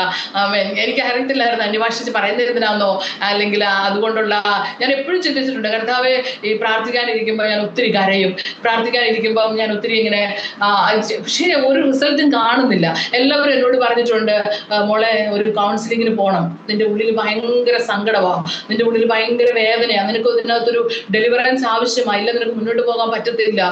പക്ഷേ കർത്താവിന്റെ കൃപയാല് എന്റെ ജീവിതത്തിൽ വന്ന മുറിവുകളെ എല്ലാം സ്വർഗത്തിലെ ദൈവം ഹീലാക്കുവാനായിട്ട് ഇടയായിത്തീർന്നു. എല്ലാ ബന്ധങ്ങളെയും കർത്താവ് എനിക്ക് തിരിച്ചു തന്നു. എല്ലാ ബന്ധങ്ങളെയും തിരിച്ചു തന്നു. അതിൽ ഇമ്പോർട്ടന്റ് ആയിരുന്നു എന്റെ പപ്പയായിട്ടുള്ള ബന്ധം.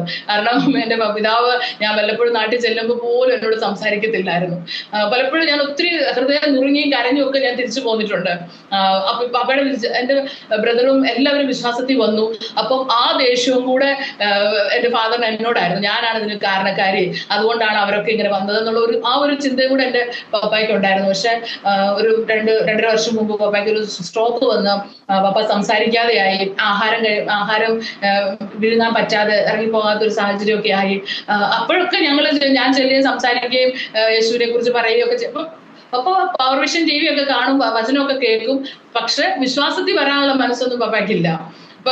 ഞങ്ങളും പപ്പ മദ്യപിക്കുന്ന കാരണം എന്റെ സഹോദരനും കുടുംബമൊക്കെ ഒത്തിരി എന്റെ മാതാവൊക്കെ ഒത്തിരി പ്രയാസത്തിലൂടെ പോയിട്ടുണ്ട്. ഞങ്ങൾക്ക് ഒത്തിരി ദിവസം നിലവിളിച്ചിട്ടുണ്ട് എന്റെ അപ്പച്ചിക്ക് ഒരു മാനസാന്തരം കൊടുത്ത് അവരൊന്ന് സമാധാനത്തോടെ ജീവിക്കാൻ വേണ്ടിയിട്ടൊക്കെ. അപ്പം പലപ്പോഴും ഉപവസിക്കുകയും പ്രാർത്ഥിക്കുകയും കരയുകയും ഒക്കെ ചെയ്തിട്ടുണ്ട്. പക്ഷെ എന്റെ ഫാദർ സുഖമില്ലാതായി. ലാസ്റ്റ് വെന്റിലേറ്ററിലേക്ക് മാറ്റുക എന്ന് എന്റെ ബ്രദർ എന്നോട് പറഞ്ഞപ്പം എന്റെ ഉള്ളിൽ ഭയങ്കര ഒരു ഭാരം വന്നു. അന്ന് ഞാനിങ്ങനെ വാവിട്ട ദിവസത്തിൽ ഇങ്ങനെ നിലവിളിച്ചു, കർത്താവേ, ഞാൻ എന്റെ അപ്പച്ചി എന്ന് വിളിക്കുന്നത് എന്റെ ഫാദറിനെ, ഞാൻ എന്റെ അപ്പച്ചിയെ സ്നേഹിക്കുന്നു കർത്താവേ എന്ന് പറഞ്ഞ് ഞാൻ വാവിട്ട് നിലവിളിച്ചു. അപ്പം അന്ന് അത് എന്റെ ഉള്ളിൽ നിന്ന് ഞാനായിട്ട് പ്രാർത്ഥിച്ചതല്ല, എന്റെ ബുദ്ധിയിൽ വന്ന പ്രാർത്ഥനയല്ല, പരിശുദ്ധാത്മാവ് എന്നെ കൊണ്ട് അങ്ങനെ പറയിപ്പിച്ച് എന്നെ കൊണ്ട് അങ്ങനെ പ്രാർത്ഥിപ്പിച്ചു. അപ്പൊ അന്ന് എനിക്കൊരു കാര്യം മനസ്സിലായി, എന്റെ ഫാദർ വിശ്വാസത്തിൽ വരാതെ അതിനൊരു തടസ്സമായിട്ടിരുന്നത് ഞാനായിരുന്നു. കാരണം എന്റെ ഉള്ളില് എന്റെ പപ്പായോട് എനിക്ക് ദേഷ്യമില്ല, കാരണം ദൈവം എല്ലാം നന്മയ്ക്കാക്കി തീർക്കും എന്നുള്ള വചനത്തിലൊക്കെ വിശ്വസിച്ചു. അപ്പൊ പക്ഷെ എന്റെ ഉള്ളിൽ ഭയങ്കര വേദന ഉണ്ടായിരുന്നു, എന്റെ ഉള്ളിൽ ഭയങ്കര സങ്കടം ഉണ്ടായിരുന്നു. എന്റെ ഉള്ളിൽ പപ്പയോട് ദേഷ്യമില്ലെങ്കിലും എന്റെ ഉള്ളിൽ നിന്ന് പപ്പയോട് ഒരു സ്നേഹമില്ല. എനിക്കത് മനസ്സിലായി, അന്ന് എനിക്കത് മനസ്സിലായി. അതുവരെ ഞാൻ ചിന്തിച്ച് എനിക്ക് സ്നേഹം ഉണ്ടെന്നാണ് ഞാൻ ചിന്തിച്ചേ. പക്ഷെ അന്ന് എനിക്ക് മനസ്സിലായി, പരിശുദ്ധാത്മാവ് എനിക്കത് വെളിപ്പെടുത്തി തന്നു, ഞാൻ എന്റെ അപ്പച്ചിയെ സ്നേഹിക്കുന്നില്ല എന്ന്. അപ്പൊ ഞാൻ ദൈവത്തോട് ഭയങ്കരമായിട്ട് കരഞ്ഞു പറഞ്ഞു, കർത്താവേ, ഞാൻ എന്റെ അപ്പച്ചിയെ സ്നേഹിക്കുന്നു, എന്റെ അപ്പച്ചി നരകത്തിൽ പോകാൻ ഇടവരരുതേ, എനിക്ക് എന്റെ അപ്പച്ചിയെ വേണം, നിത്യജീവൻ വേണം എന്ന് പറഞ്ഞ് ഞാൻ ഇവിടെ കിടന്ന് ഒത്തിരി ദിവസത്തിൽ കരഞ്ഞു, കർത്താവിനോട് പ്രാർത്ഥിച്ചു. അങ്ങനെ ഞാൻ നെക്സ്റ്റ് ഡേ ഞാൻ എന്റെ ഭവനത്തിൽ ചെല്ലുമ്പം എന്റെ പപ്പ വെന്റിലേറ്ററിലേക്കല്ല പോയത്, നെക്സ്റ്റ് ഡേ ഡിസ്ചാർജ് ആയി വീട്ടിൽ വരാനായിട്ട് ഇടയായി. അപ്പൊ എനിക്കൊരു കാര്യം മനസ്സിലായി, പല പ്രിയപ്പെട്ടവരും വിടുവിക്കപ്പെടാത്തതിന്റെ ഒരു കാരണം ഇതാണ്, അവരോട് എന്തില്ല, ക്രിസ്തുവിനുള്ള സ്നേഹമില്ല. ദേഷ്യമില്ലാത്തൊരവസ്ഥ ഉണ്ടാവും, പക്ഷെ ക്രിസ്തുവിനുള്ള ഒരു സ്നേഹം ഇല്ലായ്കയാണ് എന്ന് എനിക്ക് മനസ്സിലായി. പിന്നെ ഞാൻ ഭവനത്തിൽ ചെന്ന് ചർച്ചിൽ പറഞ്ഞ് ഞങ്ങളുടെ ദേവദാസൻ വന്ന് എന്റെ അപ്പച്ചിയോട് സുവിശേഷം പറയുമ്പോൾ അമ്മേൻ വലിയ കണ്ണുനീരോടെ ഭയങ്കര മാനസാന്തരത്തോടെ കർത്താവിനെ ഏറ്റുപറയാനും ആ 1 വീക്കിൽ തന്നെ ഭയങ്കര ബുദ്ധിമുട്ടായിരുന്നു. ഫുഡ് ട്യൂബ് ഉണ്ട്, യൂറിൻ ട്യൂബ് ഉണ്ട്, എല്ലാം ഉണ്ട്. എങ്കിലും അതിലൊക്കെ കൂടെ സ്നാനപ്പെടാനും ഒരുമാതിരി എടുത്തുകൊണ്ടുപോയി സ്നാനപ്പെടുത്താനും കർത്താവ് വലിയൊരു കൃപ തന്നു. തന്നെയല്ല, ഞാൻ കണ്ടിട്ടുള്ളത് വെച്ച് ഏറ്റവും ഡീപ്പ് റിപ്പന്റൻസ് എന്റെ ഫാദറിൻ്റെതാ.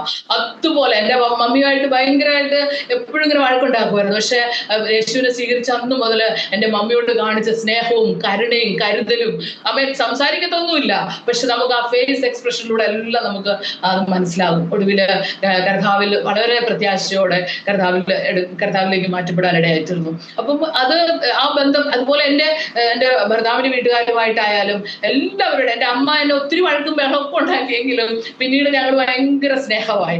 അമ്മേൻ, എന്റെ സ്വന്തം അമ്മയെക്കാളും സ്നേഹം എനിക്ക് എന്റെ അമ്മേൻ എന്റെ ചേട്ടന്റെ അമ്മയോടായിരുന്നു. ശരിക്കും ഞാൻ എന്റെ അമ്മ കേൾക്കുകയും പറയാറുണ്ട് അങ്ങനെ. അതുപോലെ തന്നെ അമ്മയും പറയും, എനിക്ക് നീ ഒരു മോളാണ്, ഞാൻ ഒരിക്കലും നിന്നെ ഇങ്ങനെയാണെന്ന് ഞാൻ ചിന്തിച്ചിട്ടുണ്ടായിരുന്നില്ല, അങ്ങനെയൊക്കെ പറഞ്ഞ് അമ്മ എന്നെ ഭയങ്കരമായിട്ട് സ്നേഹത്തോടെ, അമ്മയും ഈ ലോകത്തുനിന്ന് മാറ്റപ്പെട്ടു എങ്കിലും അമ്മയെ കുറച്ച് ദിവസമൊക്കെ ശുശ്രൂഷിക്കാൻ, അമ്മയുടെ കൂടെ നിൽക്കാനും അമ്മയെ കരുതാനും ഒക്കെ കർത്താവ് എന്നെ സഹായിച്ചു. ഇപ്പം ചേട്ടൻ്റെ വീട്ടില് പിതാവ് ഏകനാണ്, മീൻസ് എൻ്റെ ബ്രദർ ഉണ്ടായിരുന്നു. ബ്രദറും 2 വർഷം മുമ്പ് ലോകം വിട്ടുപോയി. കർത്താവിലായില്ല. ഞങ്ങൾക്ക് ഭയങ്കര വേദനയുണ്ട്. എങ്കിലും എൻ്റെ സഹോദരിയും കുഞ്ഞും ഉണ്ട്, അവരും വിശ്വാസത്തിൽ വന്നിട്ടില്ല. എങ്കിലും ഞങ്ങൾ പ്രാർത്ഥിക്കുക, കർത്താവ് തീർച്ചയായിട്ടും ഞങ്ങളുടെ മുഴുവൻ കുടുംബത്തെയും കർത്താവ് കൊണ്ടുവരും രണ്ടുപേരും ഞങ്ങൾ പൂർണ്ണമായി അത് വിശ്വസിക്കുന്നു. അപ്പം സ്നേഹം ഒരു വലിയ ആയുധമാണ്. ഞാൻ ഒരു കാര്യം പറയാം. ഞങ്ങളുടെ ഗ്രാമത്തില് വലിയ പ്രശ്നങ്ങൾ ഉണ്ടായപ്പോൾ, അതായത് ഞങ്ങള് വലിയ പ്രതിസന്ധികളിലൂടെ ഒക്കെ പോയി, അപ്പൊ ഞങ്ങളെ കൊല്ലും, ഞങ്ങളെ കത്തിക്കും, അങ്ങനെയൊക്കെ ഒത്തിരി പ്രശ്നങ്ങളൊക്കെ കൂടി വന്ന് ഇപ്പൊ അവരെല്ലാം ഗ്രാമക്കാരെല്ലാം ഇങ്ങോട്ട് വരും എന്നൊക്കെ പറഞ്ഞ് നമുക്ക് അവിടുന്ന് അറിവ് കിട്ടിയപ്പം ഞാനിങ്ങനെ, കർത്താവേ ഞാനിനി എന്ത് ചെയ്യും, ഇവരെ വന്നാൽ ഞാൻ എന്നാ ചെയ്യും, പല പ്രാവശ്യം ഇങ്ങനെ സംഭവിച്ചു. പക്ഷെ ഈ ലാസ്റ്റ് ടൈം ഇങ്ങനെ സംഭവിച്ചപ്പം കർത്താവിനോട് പറഞ്ഞു, നീ ആ ഗ്രാമത്തെ സ്നേഹിക്കുന്നെന്ന് പറയാൻ പറഞ്ഞു. ഞാൻ ഇവിടെ ഇരുന്ന് മുട്ടയിലിരുന്ന് പറഞ്ഞു, കർത്താവേ ഞാൻ ആ ഗ്രാമത്തിലെ ആളുകളെ സ്നേഹിക്കുന്നു, ഞാൻ അവരെ സ്നേഹിക്കുന്നു, ക്രിസ്തുവിന്റെ സ്നേഹത്താൽ ഞാൻ അവരെ സ്നേഹിക്കുന്നു. അങ്ങനെ ഇരുന്ന് പറഞ്ഞ് പ്രാർത്ഥിച്ചു കഴിഞ്ഞപ്പം അവരാരും ഇങ്ങോട്ടേക്ക് വന്നില്ല. അപ്പൊ എനിക്കൊരു കാര്യം മനസ്സിലായി, ഇതൊക്കെ നമുക്ക് അറിയാൻ വയ്യാത്ത കാര്യമൊന്നും അല്ല ഞാൻ പറയുന്നത്. പക്ഷേ ഹൃദയത്തിൽ നിന്ന് ഇതൊക്കെ ഒന്ന് വരാനായിട്ട് ഒരല്പം പ്രയാസം. അത് കർത്താവിന്റെ ആത്മാവ് നമുക്ക് തന്നാൽ മാത്രമേ നമുക്ക് ആ ഒരു അവസ്ഥയിലേക്ക് വരാൻ പറ്റത്തുള്ളൂ. അതുപോലെ അന്യഭാഷയിൽ പ്രാർത്ഥിക്കാനും, മീൻസ് എനിക്ക് ഭയങ്കര ഞാനിവിടെ വന്നപ്പോൾ കർത്താവിനോട് പറഞ്ഞ രണ്ട് കാര്യമുണ്ട്. ഒന്ന്, ഞാൻ ഭയങ്കര ഒച്ചയിൽ ഞാൻ പാട്ട് പാടും. എനിക്ക് പാടാനുള്ള രാഗവും ഒന്നുമില്ല, പക്ഷെ എന്റെ ദൈവത്തെ എനിക്ക് പാടി സ്തുതിക്കുന്നത് എനിക്ക് ഭയങ്കര സന്തോഷം. അത് മാക്സിമം സൗണ്ടിൽ വേണം. അപ്പം ഞാൻ കേരളത്തിൽ നിന്ന് പോരുമ്പോൾ കർത്താവിനോട് പറഞ്ഞു, ഒന്ന്, വാടക കൊടുക്കാതെ താമസിക്കാൻ ഒരു ഇടം തരണം, അല്ലെ വാടകയ്ക്കുള്ള കാര്യം എനിക്ക് ചെയ്തു തരണം. രണ്ട്, കർത്താവെ എനിക്ക് സ്വാതന്ത്ര്യമായിട്ട് ദൈവത്തെ പാടാനും പ്രാർത്ഥിക്കാനുമുള്ള ഒരു സാഹചര്യം എനിക്ക് തരണം. ഇത് രണ്ട് കാര്യമാണ് ഞാൻ കർത്താവിനോട് പറഞ്ഞത്. കർത്താവ് ഇന്ന് വരെയും അതേ സാഹചര്യത്തിലൂടെ ഞങ്ങളെ ഇവിടെ നിർത്തിയിരിക്കുന്നത്. എത്ര ശബ്ദം എടുത്ത് വേണേലും ദൈവത്തെ സ്തുതിക്കാനും പാടാനും ആരാധിക്കാനും ഒക്കെ ദൈവം വലിയൊരു സ്വാതന്ത്ര്യം ഞങ്ങൾക്ക് ദൈവം ഇവിടെ തന്നിട്ടുണ്ട്. അതുപോലെ ഞാൻ ദൈവത്തെ സ്തുതിക്കുക.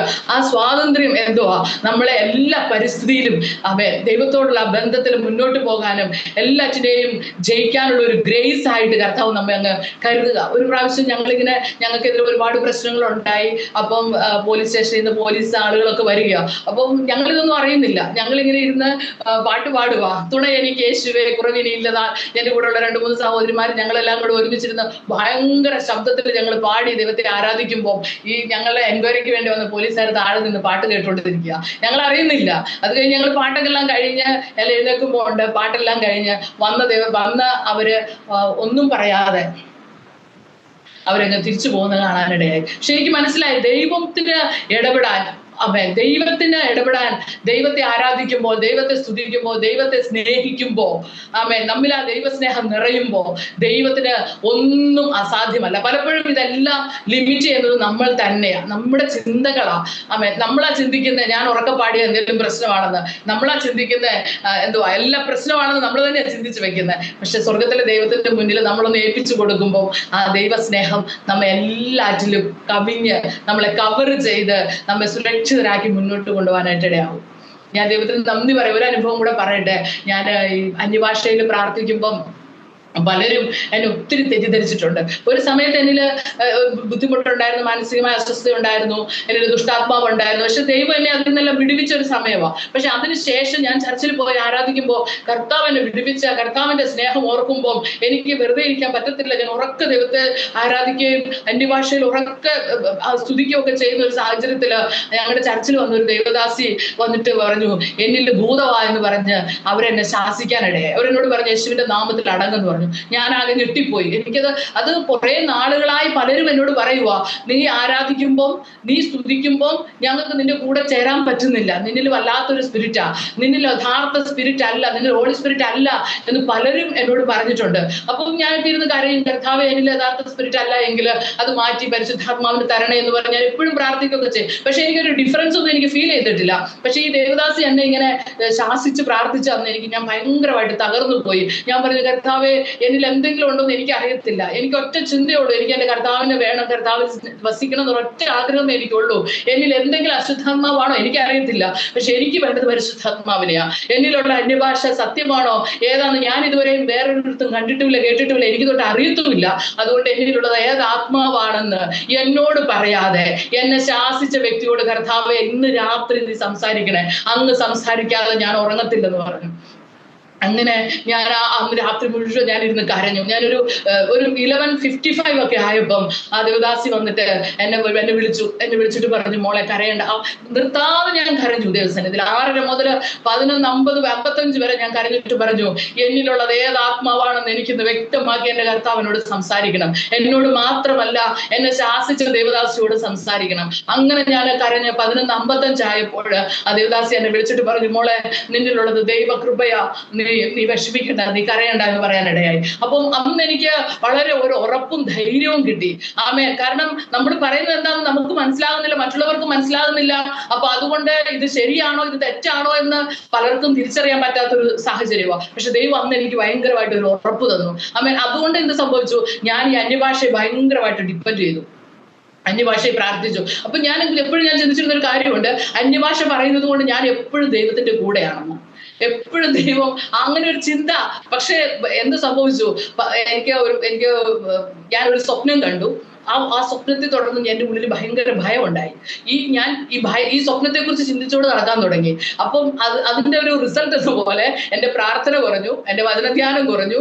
ഞാൻ ആരാധനയുണ്ട്, അന്യഭാഷയുണ്ട്, ആരാധനയുണ്ട്, പാട്ടുണ്ട്. പക്ഷെ പ്രാർത്ഥനയും വചനധ്യാനവും എന്റെ ജീവിതത്തിൽ കുറഞ്ഞു. ഇതിങ്ങനെ കുറെ കണ്ടിന്യൂസ് ആയി പോകും. അപ്പൊ എന്റെ ചിന്ത മൊത്തം എന്തോ, ഞാൻ അന്യഭാഷയിൽ പ്രാർത്ഥിക്കുന്നുണ്ടല്ലോ, അപ്പൊ ഞാൻ ദൈവത്തിന്റെ കൂടെ ആണ്. ആ ഒരു ചിന്ത എന്റെ ഉള്ളിൽ അങ്ങ് കേറിയെങ്കിലും വാസ്തവമായും എന്തായിരുന്നു, എന്റെ ഉള്ളിൽ ഒരു മാനസാന്തരം ഇല്ലായിരുന്നു. ഞാൻ അന്യഭാഷയെ കുറിച്ച് പറയുമ്പോൾ, മാനസാന്തരമില്ലാത്ത അന്യഭാഷ അത് ദൈവത്തിന് പ്രസാദമല്ല. ദൈവം നമുക്കൊരു ഗിഫ്റ്റ് ആയിട്ട് തന്നിരിക്കുന്നതാണെങ്കിലും മാനസാന്തരമില്ലാതെ അന്യഭാഷയെ സംസാരിച്ചാൽ അതിനകത്തൊരു റിസൾട്ട് ഇല്ലെന്ന്, അതിനകത്ത് ആത്മാവിന്റെ ഫലമില്ലെന്ന് കർത്താവ് എന്നെ വ്യക്തമായിട്ടും 2.5 വർഷം കിടക്കയിലിട്ട് പഠിപ്പിച്ചു. 2.5 വർഷം കിടക്കയിലിട്ട് പഠിപ്പിച്ചു. ആമേൻ. എനിക്ക് പ്രാർത്ഥിക്കാൻ പറ്റുന്നില്ലായിരുന്നു. അങ്ങനെ എനിക്ക് ബാക്ക് പെയിൻ ആയി, എനിക്ക് ഭയങ്കര നടക്കാൻ ബുദ്ധിമുട്ടായി, എല്ലാം പ്രശ്നമായി. റൂമിന് പുറത്തേക്ക് ഇറങ്ങാതെ കുറെ നാള്, ബെഡിൽ നിന്ന് എഴുന്നേക്കാതെ കുറെ നാള്. പക്ഷെ എല്ലാവരും എന്നോട് പറഞ്ഞു, സിസ്റ്റർ വിശ്വസിക്കുക. എനിക്ക് പറ്റുന്നുണ്ടായിരുന്നില്ല.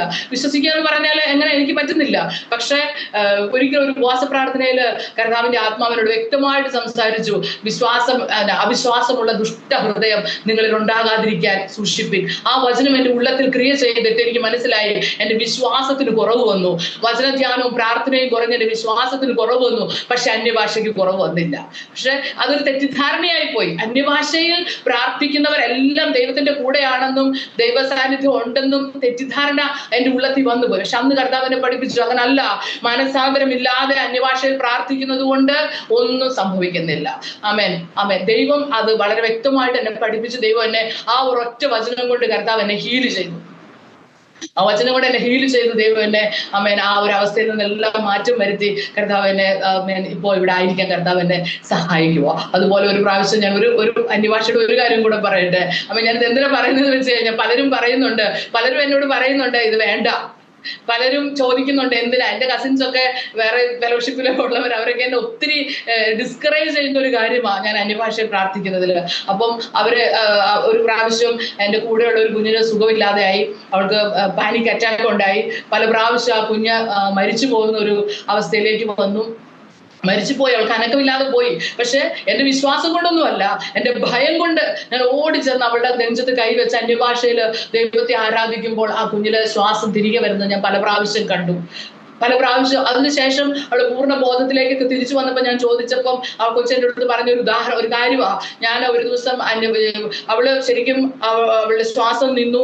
അവൾക്ക് തോന്നി അവള് ഈ ഭൂമി വിട്ട് മുകളിലേക്ക്, താഴെ വിട്ട് മുകളിലേക്ക് പോകുന്നതായി, അവളുടെ ബോഡി ബെഡേ കിടക്കുന്നതൊക്കെ ആയിട്ടും അവള് കണ്ടതായിട്ടൊക്കെ അവള് പറഞ്ഞു. അപ്പൊ അവള് പറയുക, ഞാനങ്ങ് മേളിൽ പോയി ആൻറ്റി, ഞാൻ നോക്കുമ്പോൾ എന്റെ ബോഡി താഴെ ഉണ്ട്, ബെഡിലുണ്ട്. പക്ഷെ ആ സമയത്ത് അന്യഭാഷയുടെ ശബ്ദം ഞാൻ കേട്ടു. അന്യഭാഷയിൽ പ്രാർത്ഥിക്കുന്ന ശബ്ദം ഞാൻ കേട്ടു. അപ്പം വാസ്തവമായി അവിടെ പറഞ്ഞത് കറക്റ്റ് ആയിരുന്നു. ആ സമയത്ത് ആ പ്രശ്നങ്ങളിലൂടെ ഒക്കെ പോയപ്പോൾ ഞാൻ നാട്ടിലുള്ള ദേവദാസിനെ വിളിച്ച് ഞങ്ങൾ ആത്മാവിൽ പ്രാർത്ഥിക്കുമായിരുന്നു. അപ്പം ആ കുഞ്ഞു പറഞ്ഞു, ആ ശബ്ദം, ആ ദേവദാസന്റെ ശബ്ദം അവള് കേട്ടു, അന്യഭാഷയിൽ ആ ശബ്ദം കേട്ടു. അതുപോലെ തന്നെ നാട്ടിലുള്ള ഒരു ആന്റിയുടെ ശബ്ദവും അവള് കേട്ടു എന്ന് എന്നോട് പറഞ്ഞു. ഞങ്ങൾ പ്രാർത്ഥിച്ചത് ബോധ്യം എനിക്ക് നല്ല ഉറപ്പായി. യെസ്, ഞങ്ങൾ പ്രാർത്ഥിച്ചു, ഞങ്ങൾ ആത്മാവിൽ പ്രാർത്ഥിച്ചു, അന്യഭാഷ പറഞ്ഞു, അത് അവള് കേട്ടു, ഞാൻ വിശ്വസിച്ചു. പക്ഷെ ഈ ആന്റി അന്നേരം പ്രാർത്ഥിച്ചോന്ന് എനിക്ക് അറിയത്തില്ല. ഞാൻ പിന്നെ അത് കഴിഞ്ഞപ്പോൾ ഞാൻ ആന്റിയെ വിളിച്ച് ചോദിച്ചു, ഇന്ന സമയത്ത് ആന്റി എന്നെ വിശേഷം എന്താ വെച്ചെടുക്കുമായിരുന്നു എന്നൊക്കെ ചോദിച്ചപ്പോൾ ആന്റി എന്നോട് പറഞ്ഞു, മോളെ ഞാൻ നിങ്ങൾക്ക് വേണ്ടി ആത്മാവിൽ പ്രാർത്ഥിക്കുകയായിരുന്നു. അപ്പം ഈ അന്യഭാഷയിൽ നമ്മൾ പ്രാർത്ഥിക്കുമ്പോൾ നമ്മൾ അറിയുന്നില്ല എന്താ സംഭവിക്കുന്നതെന്ന്. പക്ഷെ സ്വർഗത്തിലെ ദൈവം അത് ഒരു ജീവനായി, ഒരു ദൈവ പ്രവൃത്തിയായി പല സ്ഥലത്തും പലയിടങ്ങളിലും അത് ചെയ്യുന്നു എന്നുള്ള ഒരു ബോധ്യം ഇതെല്ലാവർക്കും അറിയാവുന്ന കാര്യമാണ്. പക്ഷെ ഇറ്റ്സ് മൈ എക്സ്പീരിയൻസ്. എന്തോ എന്റെ അനുഭവം, എന്റെ ഹൃദയത്തിൽ ദൈവം തന്ന ആ ഒരു വിശ്വാസത്തെ ഞാൻ പറയുക, സ്വർഗത്തിലെ ദൈവം ആമേൻ അത് ഒരു വലിയ ഗിഫ്റ്റാ, അതൊരു ദൈവ പ്രവൃത്തിയെ കൊണ്ടുവരുന്നതാ. ഒരു സാധാരണ ഒരു പ്രാർത്ഥനയല്ല. ഈ കാലങ്ങളിൽ ഒരു സാധാരണ പ്രാർത്ഥന കൊണ്ട് നമ്മുടെ വിശ്വാസ ജീവിതം നമുക്ക് മുന്നോട്ട് കൊണ്ടുപോകാൻ പറ്റത്തില്ല. പല രീതിയിലുമുള്ള പ്രതിസന്ധികളിലൂടെയാണ് നമ്മൾ ഈ നാളുകളിൽ പോകുന്നത്. അപ്പോൾ ആത്മാവിൽ നമ്മൾ പ്രാർത്ഥിക്കുമ്പോൾ ദൈവം നമ്മുടെ കാര്യങ്ങളെ ചെയ്ത് നമ്മളെ മുന്നോട്ട് കൊണ്ടുപോകാനായിട്ട് ഇടയായിത്തീരും. അപ്പം അതുപോലുള്ള ഒത്തിരി എക്സ്പീരിയൻസുകൾ കർത്താവ് ഈ ദേശത്ത് ദൈവം ഞങ്ങൾക്ക് തന്നു. പല പല മന്ത്രവാദം ചെയ്യുന്ന ആളുകൾ അവർ പറഞ്ഞിട്ടുണ്ട്, ഞാൻ ഗ്രാമത്തിൽ ചെല്ലാതിരിക്കാനായിട്ട് അവര് ഇത്രയും പൈസ മുടക്കി. ഒരു രീതി വന്നിട്ട് എന്നോട് പറഞ്ഞു, 10,000 രൂപ ആഹാരത്തിന് വകയില്ലാത്തതാ. പക്ഷെ അവരെന്നോട് പറഞ്ഞു, ഞാൻ അവരെ കളിയാക്കിയതല്ല, അവരന്ന് ജോലി ചെയ്ത് അവർ ജീവിക്കുന്ന ഒരു കുടുംബമാണ്. പക്ഷെ ഞാൻ ആ ഗ്രാമത്തിൽ ചെല്ലാതിരിക്കാൻ അവർ 10,000 രൂപ മന്ത്രവാദം ചെയ്യാൻ കൊണ്ടുപോയി കൊടുത്തെന്ന് അവർ തന്നെ എന്നോട് വന്ന് പറഞ്ഞ കാര്യമാണ്. പക്ഷെ ഞാൻ അവിടെ കാല് കുത്തരുതെന്ന് അവരാഗ്രഹിച്ച് ചെയ്തെങ്കിലും ഇന്നും ഞങ്ങൾ ആ ഗ്രാമത്തിലാണ് വർക്ക് ചെയ്യുന്നത്. അപ്പം സ്വർഗത്തിൽ നമ്മൾ പ്രാർത്ഥിക്കുന്നത് ഞാൻ ഒരിക്കലും തിരിച്ചറിഞ്ഞിട്ടില്ല അവരങ്ങനെയൊക്കെ ചെയ്യുന്നുണ്ടായിരുന്നത്. പക്ഷെ നമ്മൾ പ്രാർത്ഥിക്കുമ്പോൾ സ്വർഗത്തിലെ ദൈവം എവിടെയൊക്കെയാണോ പ്രവർത്തിക്കേണ്ടത് ആ മേഖലകളിലെല്ലാം കർത്താവ് പ്രവർത്തിക്കുക. അത് ഞങ്ങളെ ഈ ദിവസങ്ങളിൽ ഞങ്ങളുടെ വിശ്വാസം വർദ്ധിക്കാനായിട്ട് സ്വർഗത്തിലെ ദൈവം ഞങ്ങളെ സഹായിച്ചു. ഇപ്പൊ ഞങ്ങള് കുടുംബമായിട്ട് വളരെ സന്തോഷമായിട്ട് ഇവിടെ ആയിരിക്കുന്നു. ഞങ്ങൾക്ക് വേണ്ടി പ്രാർത്ഥിക്കുന്ന ഒത്തിരി ആളുകളുണ്ട്. ഞങ്ങളെ വിശ്വാസത്തിലല്ലാത്ത ആളുകളെ ഞങ്ങളുടെ ജീവിതത്തിന്റെ പല സാഹചര്യങ്ങളിലും ഞങ്ങളെ കർത്താവ് അവരിലൂടെ ഞങ്ങളെ കരുതിയിട്ടുണ്ട്. ദൈവസഭകള്, ദേവദാസന്മാരെല്ലാം ഞങ്ങൾ ഒരുപാട് കരുതി. ഇപ്പൊ ഞാൻ ഓർക്കുക, ഒരു കാര്യം കൂടെ ആഡ് ചെയ്യട്ടെ. ഞങ്ങൾ ആ താമസിച്ച വീട്ടില് ഞങ്ങൾക്ക് ദൈവം തന്ന ആ ഭവനത്തിൽ ഞങ്ങൾ താമസിക്കുമ്പോൾ ഞങ്ങളുടെ തൊട്ടടുത്ത വീട്ടിലെ ഒരു പെൺകുഞ്ഞിനെ കർത്താവ് ഞങ്ങൾക്ക് തന്നത് എങ്ങനെയാന്ന് വെച്ച് കഴിഞ്ഞാൽ അവള് ഒരു ആത്മഹത്യ ചെയ്യുന്ന ഒരു സാഹചര്യത്തിലൂടെ പോകുമായിരുന്നു. സത്യത്തിൽ ഞങ്ങളുടെ മിനിസ്ട്രി ദൈവം അവിടെ തുടങ്ങിയത്. ആ കുഞ്ഞ് ആ ഒരു സാഹചര്യത്തിലൂടെ പോയപ്പോൾ കർത്താവ് അവളെ ഞങ്ങളുടെ വീട്ടിലേക്ക് തന്നു. ശരിക്കും പറഞ്ഞാൽ ഞങ്ങൾ ആകെ ഫിനാൻഷ്യൽ സ്ട്രഗിളിലൂടെ പോകുമ്പോൾ അവൾക്കും ഇല്ല, ഞങ്ങൾക്കും ഇല്ല. പലപ്പോഴും ഞങ്ങൾ അവളെ കരുതി, പലപ്പോഴും അവൾ ഞങ്ങളെ കരുതി. ആ കുഞ്ഞിനെ തുടർന്ന് പഠിക്കാനും മീൻസ് എല്ലാ രീതിയിലും കർത്താവ് അവളെ സഹായിച്ചു. അവൾ കുടുംബമായിട്ട് വളരെ സന്തോഷത്തോടെ അവള് ജോലി ചെയ്ത് നല്ല രീതിയിൽ ജീവിക്കുക. ഞാനത് പറയാൻ കാരണം ആ കുഞ്ഞു നിമിത്തമാണ് ഇവിടെ ഞാൻ ഈ സാക്ഷ്യം പറയാനായിട്ട് വരാൻ ഇടയായിത്തീരുന്നത്. അപ്പൊ ദൈവം നമ്മെ ഒരു സമയത്ത് നമ്മളെ കൊണ്ട് ചെയ്യിക്കുന്നത് പിന്നീട് ദൈവം അവരെ കൊണ്ട് നമ്മുടെ ജീവിതത്തിൽ അത് ചെയ്യാനായിട്ട് ഇടയായിത്തീരും. അതോർത്ത് ഞാൻ ദൈവത്തിന് നന്ദി പറയുക. അവളുടെ പാസ്റ്ററും ആന്റിയുമാണ് ജെസ്സി ആന്റി. ആ ജെസ്സി ആന്റി ആണ് സിസ്റ്ററിന്റെ ഈ നമ്പർ തരാനായിട്ട് ഇടയായിത്തീരുന്നത്. ഞാൻ എല്ലാവരെയും ഓർത്ത് ദൈവത്തിന് നന്ദി പറയുക. കർത്താവ് തന്ന ഈ അവസരത്തിനായി നന്ദി. ഇതുപോലെ അനേകരുടെ എനിക്ക് തോന്നുന്നില്ല, ഞാൻ പല സാക്ഷ്യങ്ങളും ഇവിടെ കേട്ടിട്ടുണ്ട്, അത്ര വലിയ സാക്ഷ്യങ്ങളാണെന്നൊന്നും എനിക്ക് തോന്നുന്നില്ല. പക്ഷെ ദൈവം എനിക്ക് തന്ന ഈ ചെറിയ അനുഭവങ്ങളെ അനേകരെ ഉറപ്പിക്കാൻ കർത്താവ് ഉപയോഗിക്കുമെന്ന് ഞാൻ ആഗ്രഹിക്കുകയും ഞാൻ കർത്താവിന് അതിനുവേണ്ടി ഞാൻ ദൈവത്തോട് പ്രാർത്ഥിക്കുകയും ചെയ്യുക. അതിന് മുഖാന്തരമായ പ്രിയ സിസ്റ്ററേയും പാസ്റ്ററേയും ദൈവം ധാരാളമായി അനുഗ്രഹിക്കട്ടെ. വീണ്ടും അതിശക്തമായി ദൈവം തന്റെ വേലയിൽ ഉപയോഗിക്കട്ടെ. കർത്താവ് ദിവസങ്ങളിൽ എന്നോട് ഒരു കാര്യം പറഞ്ഞു, ഭാരതത്തിൽ ദൈവം അനേക ദെബോരകളെ എഴുന്നേൽപ്പിക്കാൻ പോവുകയാണെന്ന്. വാസ്തവമായും